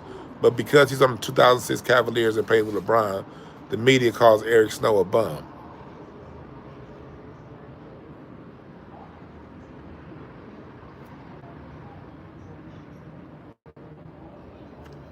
He a black man.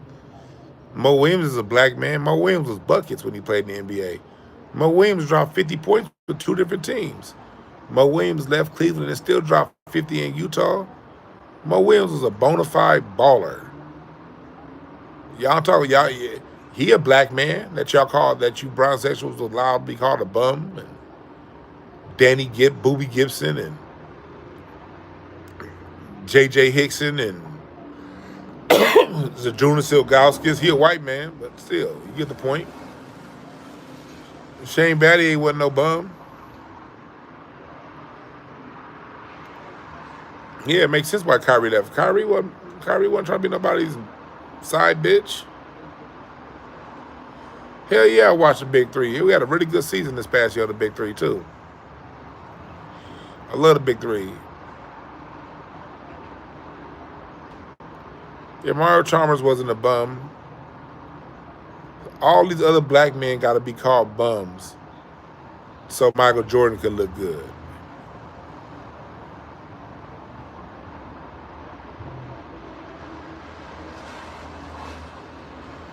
Yeah.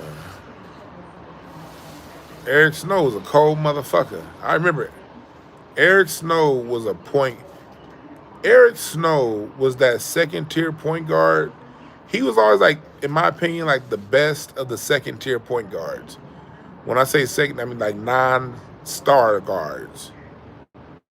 He was the best non-star guard in the NBA for a while, if you ask me, Eric Snow. Because Eric Snow knew how to run a team.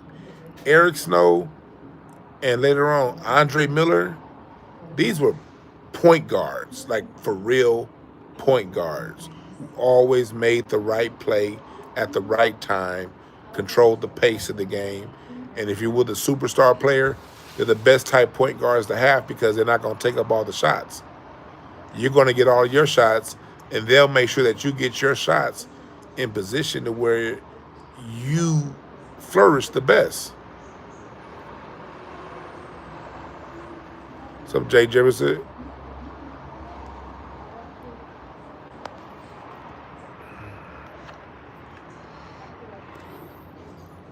Derek Fisher was more of a third-tier point guard. I would put Derek Fisher, although he is a top 4 Laker of the century, he was a third-tier point guard. He was just below Eric Snow, because Eric Snow used to, and the reason why I say that is because I saw Eric Snow kill Derek Fisher plenty of times. Eric Snow was a big guard with a high booty, and when he decided to turn that shit on Derek Fisher, wasn't nothing Derek Fisher could do about it. Derek Fisher was great at hitting the open shot and controlling pace, and he was a pretty good defender. Derek Fisher was a good momentum swinging defender. He would get a charge, but Derek Fisher used to get ate up on defense by like top tier guards. Troy Hudson got a big ass contract off Derek Fisher. Mike Bibby got a big ass contract off Derek Fisher. Tony Parker got a big ass contract off. Them niggas just, it's nothing he could do. Derek Fisher used to get his ass ate up them championship years. It would be like the Lakers won the championship in spite of Derek Fisher getting his ass ate up and abused all the way through the Western Conference Finals. Whether it be Damon Stoudemire on Portland eating Derek Fisher's ass up, you go down the line. Whoever the fuck, it would be Jason Kidd in Phoenix eating his ass up. Whoever was the other team's point guard, at some point, Kobe was going to have to guard them because they was going to eat Derek Fisher alive. Derek Fisher was more of a third-tier guard. But Eric Snow was a second-tier guard.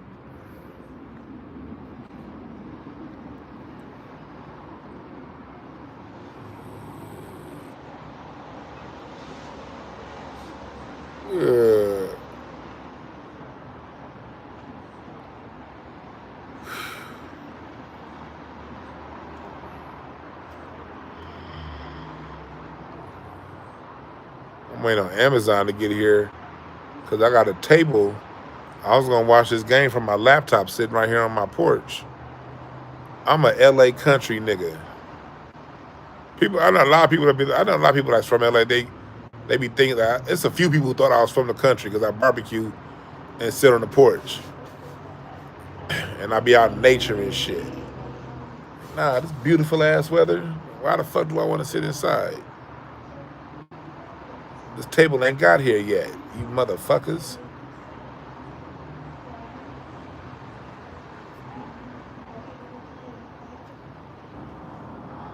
But it's the reason why Eric Snow played point guard on 3 different teams that went to the finals. Because he understood how to control tempo.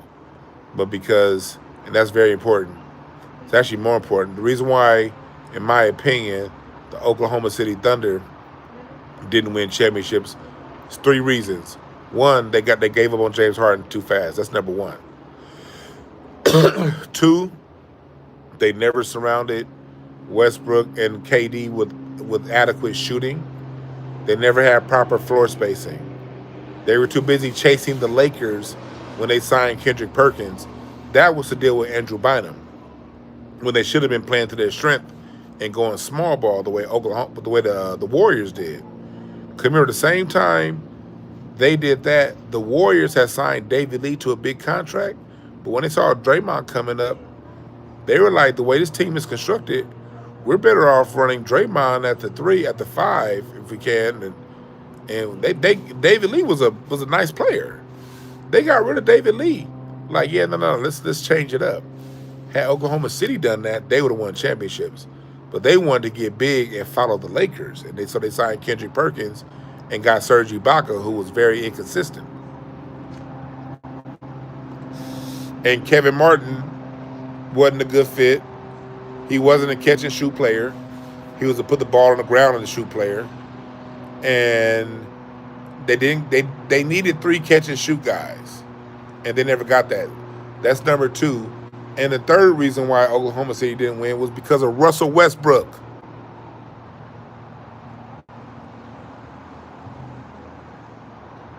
Russell Westbrook did not know how to control pace. He was always, nigga, basketball is won in 3-minute spurts. The game, for the most part, is played even. Who is going to do best with their 2 to 3 minute spurt? Are you going to go on a 6-0 run, an 8-2 run, a 12, or are you going to be able to stretch that run to a 15-4 run? And Westbrook would mess up the runs. You will see Oklahoma City get 2 good shots in a row. They hit 2 straight threes. They 6-0 run. When you hit 2 big shots in a row, the next time down court, you have to get a good shot. You want to push it, but if there's nothing on the push, you pull back. If there's a secondary break, you allow, sometimes you go loop back, and on the secondary break, basically the last 2 down the court, they can come down and you might be able to do something to throw them a lob over the top to get them a layup. But if there's nothing on the initial break or the secondary break, you pull the ball back out and you reset the offense and you get a good shot. That's how you go on and have 12-0 runs, 15-2 runs, and a longer run by controlling. When your team has the momentum, take as many good shots as possible while your team has the momentum.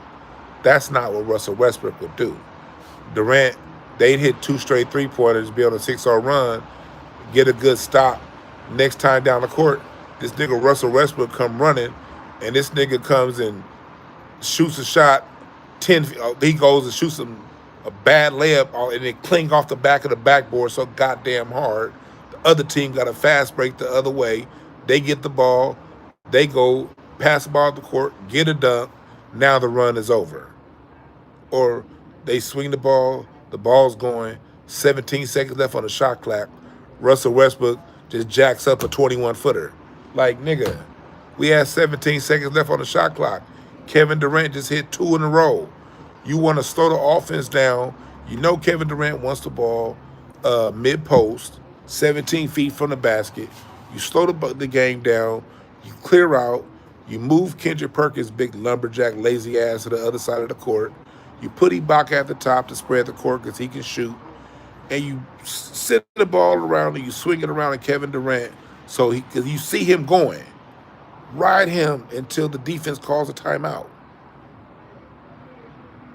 That's what a great point guard does. Westbrook would hurt the Thunder so much because his timing was horrendous.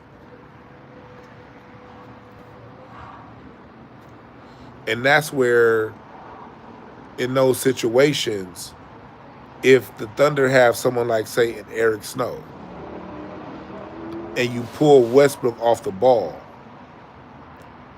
put him at the 2 instead of the 1, and put Eric Snow as your 1, or Mike Conley Jr. as your 1, or Kenny Anderson back in the day as your 1. These were guys who really understood time, place, and space. Ron Harper, Brian Shaw. These aren't the biggest names. Of course, Jason Kidd, but that's one of the GOATs. These guys knew how to control the pace and the tempo. And that's how you win in the playoffs.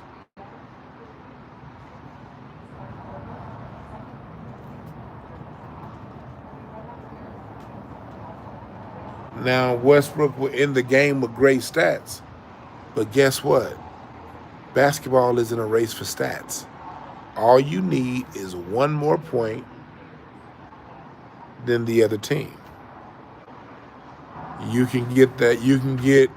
Chauncey Billups was another one. Andre Miller. These was point guards. The game was never going to get out of hand with Jason Kidd, Gary Payton. This is point guards. Those are point guards. So what? You had a triple-double. You can win through either you can score 1 more point than the other team, or you can hold the other team from scoring 1 more point than you. All that matters is you have 1 more point than them. So the numbers don't do anything. Numbers don't tell the story. Of course, Magic's the greatest point guard of all time. I got Chris Paul in my top 5 point guards now. I put Steph Curry in the combo guard position. Steph, Iverson, these are combo guards. Point guard? Chris Paul is the best point guard of this generation. His issue is a chronic knee condition and a body that failed him at the worst possible times. That's Chris Paul's problem.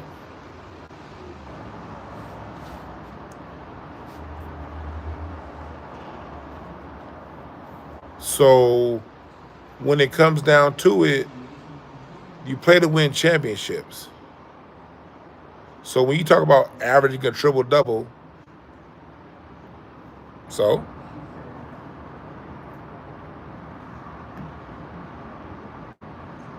you know you don't need a triple-double if you can control the tempo and the pace and prevent the other team from scoring, right?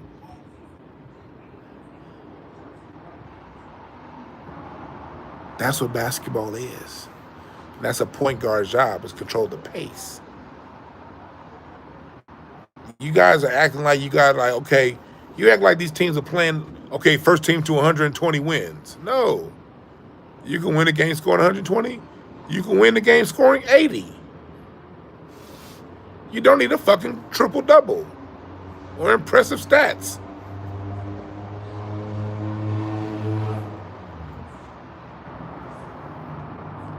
Play strong defense.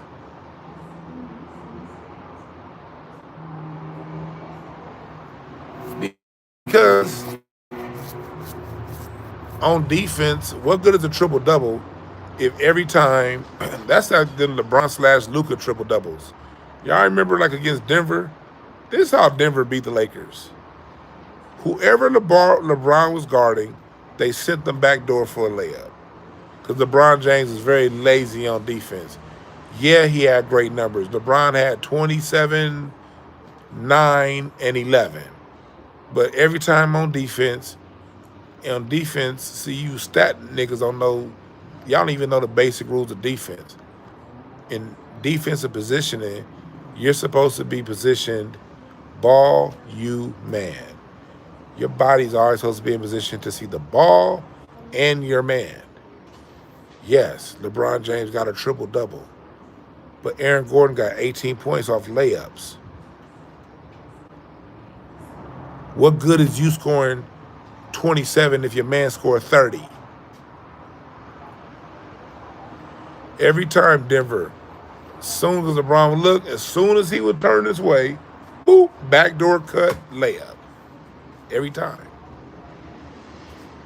Go back and watch them Lakers Denvers, and that's 3 years in a row. Who gives a fuck if you got a triple-double? Look at how the Celtics beat the Dallas Mavericks in the finals a couple years ago.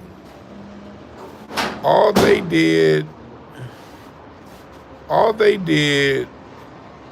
was pass the ball around to whoever Luka was guarding. That's what the Celtics did. The Celtics were very patient. They rotated the ball, and whenever the ball got to whoever Luka was guarding, that's who scored.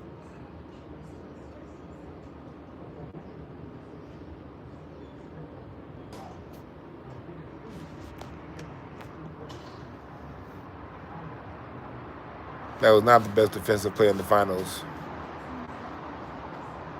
And the reason why the Cleveland Cavaliers got swept and then got a gentleman sweep, that 4-1 against Durant, was because when Durant came down the court, how did Durant hit the same goddamn shot on LeBron 2 years in a row? In Cleveland. Bucket, because the nigga wasn't playing defense.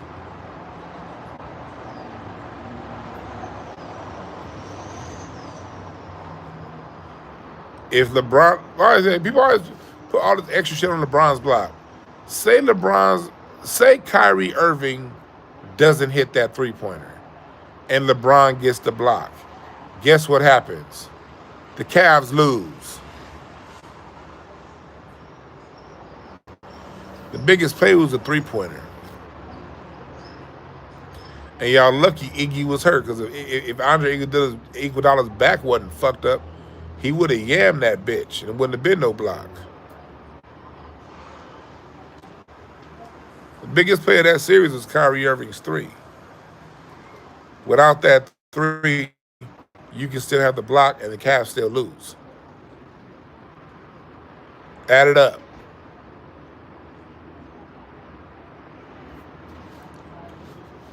So I didn't say offense matters than defense.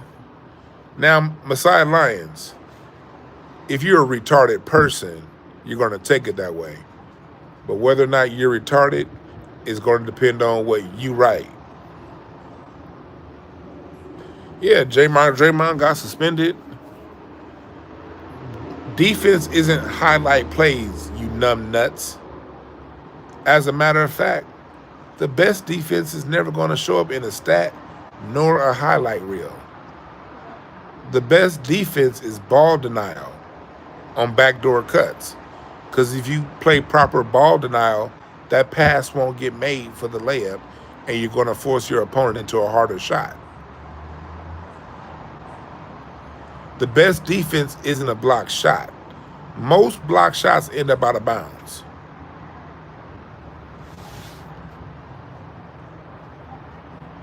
Most block shots end up out of bounds. It's best to alter a shot, because those generally lead to rebounds, but there's no stat for altering a shot.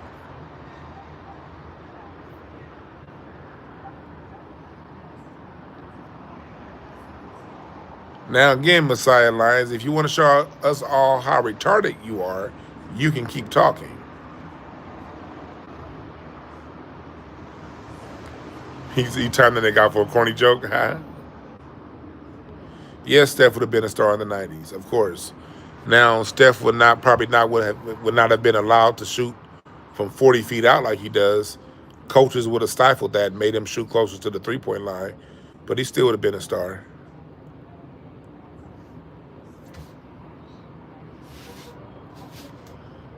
Defense, the best defense don't have a stat. The best defense isn't steals, it's not blocks. Allen Iverson used to lead the league in steals. Allen Iverson was a terrible defender. Magic used to lead the league in steals. Magic was not a good defender. John Stockton used to lead the league in steals, and he was a mediocre defender.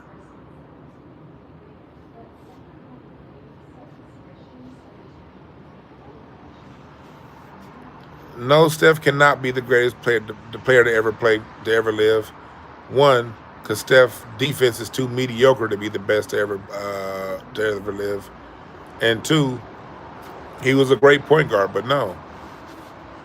Steph also, when it got to the finals, let's tell the truth. Outside of that last finals, Steph sucked in the finals. Even when the Warriors won in 2015, Steph had a terrible finals. The Warriors won in 2015 in spite of Steph sucking. Yeah, Stockton was dirty than a motherfucker. Rajon Rondo was one of the few defenders that was great at steals and a great defender. Rajon Rondo was one of the ones. Rajon Rondo was one of them ones. He was a great defender and he got steals. Another point guard. Controlled the pace of the offense and defense.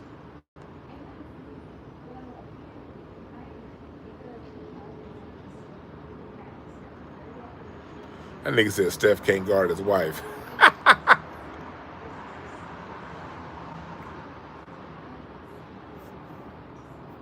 That nigga Steph.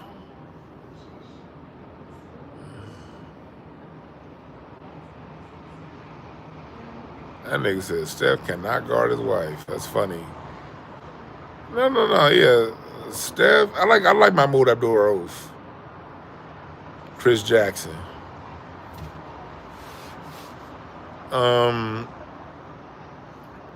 But like defense, like stats, when y'all go back to these averages. I encourage you. Okay, if you don't want to listen to me, if you're a retard like that one dude that was in here earlier, ask ChatGPT is averages a dependable metric, and ask ChatGPT what is the most dependable metric when using statistics. They're going to tell you the median. The median tells more of the story than the average. The average don't tell the story, because with averages, what you can do, and this is how LeBron James stat pads are his averages. If you pay attention, the Lakers will be down 16 points, and they'll bring LeBron James back in the game with 5 minutes left in the game, down 16. And down 16, or down 20, when the defenses are relaxed, LeBron will score a quick 8 points. And it went from having a 20-point game to a 28-point game. Then what he'll do is, how LeBron does is, he scores the majority of his points in the first and the third quarter and beginning of the fourth. First quarter, teams, in the first half of games, teams aren't locked in defensively. You can get to the basket, you can get a couple fouls, and he gets a lot of points at the free throw line. Go to the basket, get a foul, 3-point play. Go to the basket, get a foul, another 3-point play. Go to the basket, get a layup. And then you'll see LeBron, he'll have 16 points with 10 minutes left in the second quarter. He'll, towards the end of the half, he'll go out, he'll get like another 6 points in the 2-3 minutes left in the second quarter. Now he has 23-24 at the half. Lakers down 8. Lakers, second half, Lakers make a run. LeBron ain't doing too much. Game tied. Come back. LeBron will score. The other team will go up. They'll go on a 10-0 run. Lakers down 10. When the other team's on a run, LeBron won't do anything to bust their momentum, because you bust momentum with a good defensive play and a made shot. That's how you bust momentum. And you need to make a shot when the other team is on a run. And he won't shoot or score. He won't shoot, nor will he be aggressive when the other team's on a run. Now their 10-0 run went to a 16-0 run. And then he'll sub out. Lakers down, the bench will come in, they'll fight back, down 8. LeBron will come back in, 2 minutes left in the third quarter, score another 6 points. Now he got 28. Start the fourth quarter. LeBron will start the fourth quarter, score another 6 points. Lakers down 7. Now he's up to, and mind you, all of these points are getting scored against the second unit. These points he scored into the third quarter, into the second, these are all against the second unit. Same thing with his end of first quarter into second quarter points. He really gets aggressive against the other team's second unit. And then you look up, he'll have 32 points. But the Lakers were only down 6. And the rest of the game, he'll pass. Now, if the other guys score, he'll probably get re-engaged in the game. But if the other guys don't score, he'll just pass, because now he wants to get his assists. He already got 32 points, but he only has 5 assists. He wants to end the game with at least 9. So now he's going to come down with his boop, pass to you. Oh, you miss it? All right, come in. Boop, boop, pass to you. Hey, LeBron, you got this nigga that's 6'6" on you. Go to work. Nope, already got my 32 points. Boop, pass to you. And then at the end of the game, he'll be able to compile the 32-point, 9-assist game. But those are garbage minute points against the second unit. And when the game was in the balance, when we needed a score to happen to switch the momentum, you weren't there.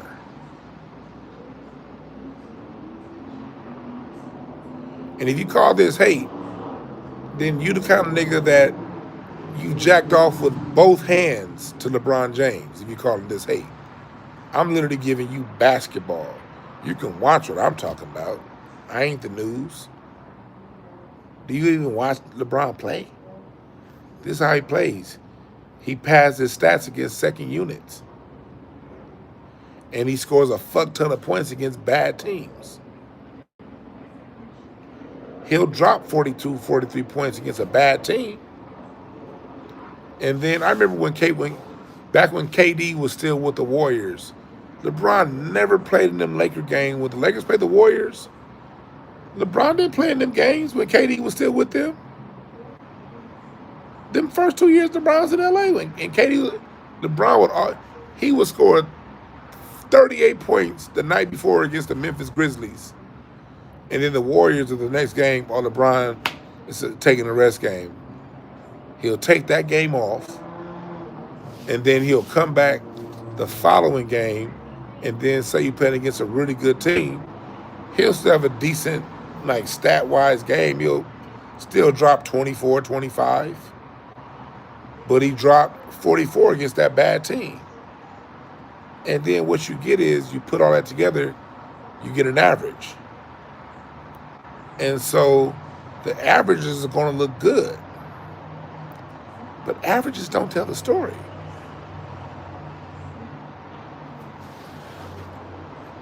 If you think I'm lying, go open up the home section of the local section of your newspaper where they're selling houses. Whenever they talk about the price of homes, do they give you the average price of homes in the neighborhood or the median?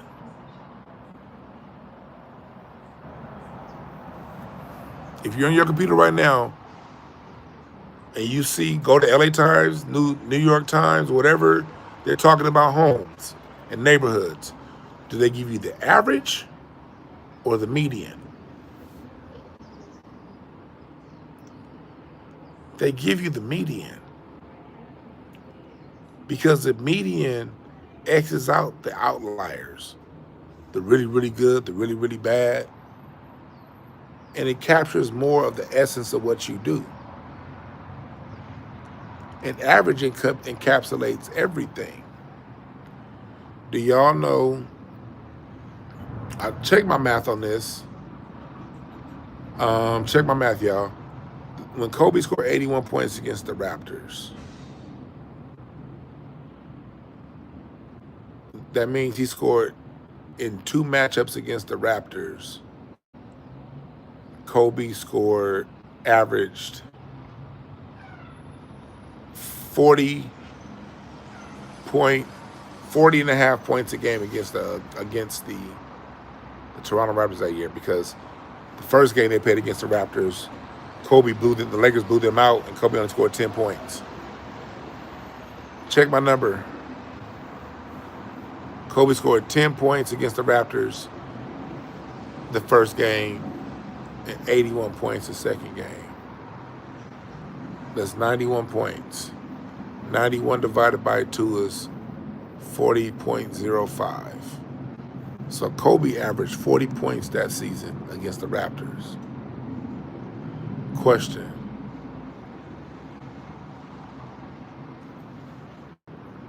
what sounds better?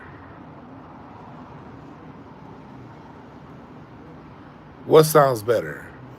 Kobe averaged 40 points against the Raptors, or Kobe scored 81 points against the Raptors? I'm sorry, 45 points. What sounds better? Kobe scored 45 points against the Raptors? Oh, is that the U-line thing? U-line. Oh, yeah, you dumped that. Thank you. What sounds better? You average 45 or you score 81? Of course, you score 81. No one goes around saying Kobe averaged 45 points. But you see how the average could be deceptive? Averaging 45 sounds good. It sounds good, but it don't sound good as scoring 81.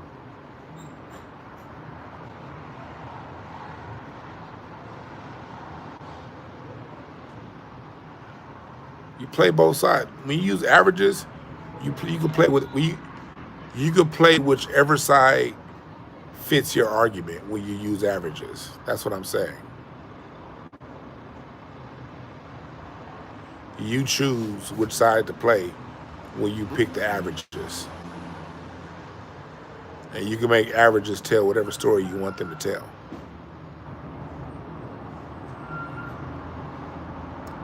So I don't pay attention to averages. What good is you scoring 40 points in a game I won by 20 and scoring 10 in a game I lost by 1?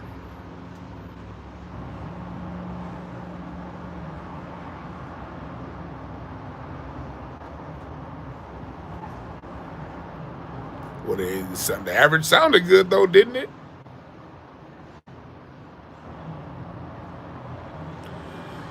Everybody watching football. I'm gonna go watch.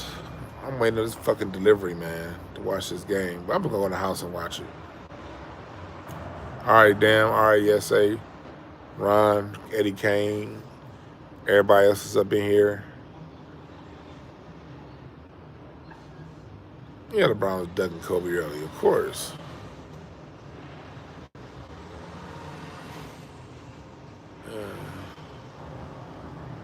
But I holler at y'all. Fuck Stephen A. Smith and that bullshit he on. Don't be like him. Goodbye.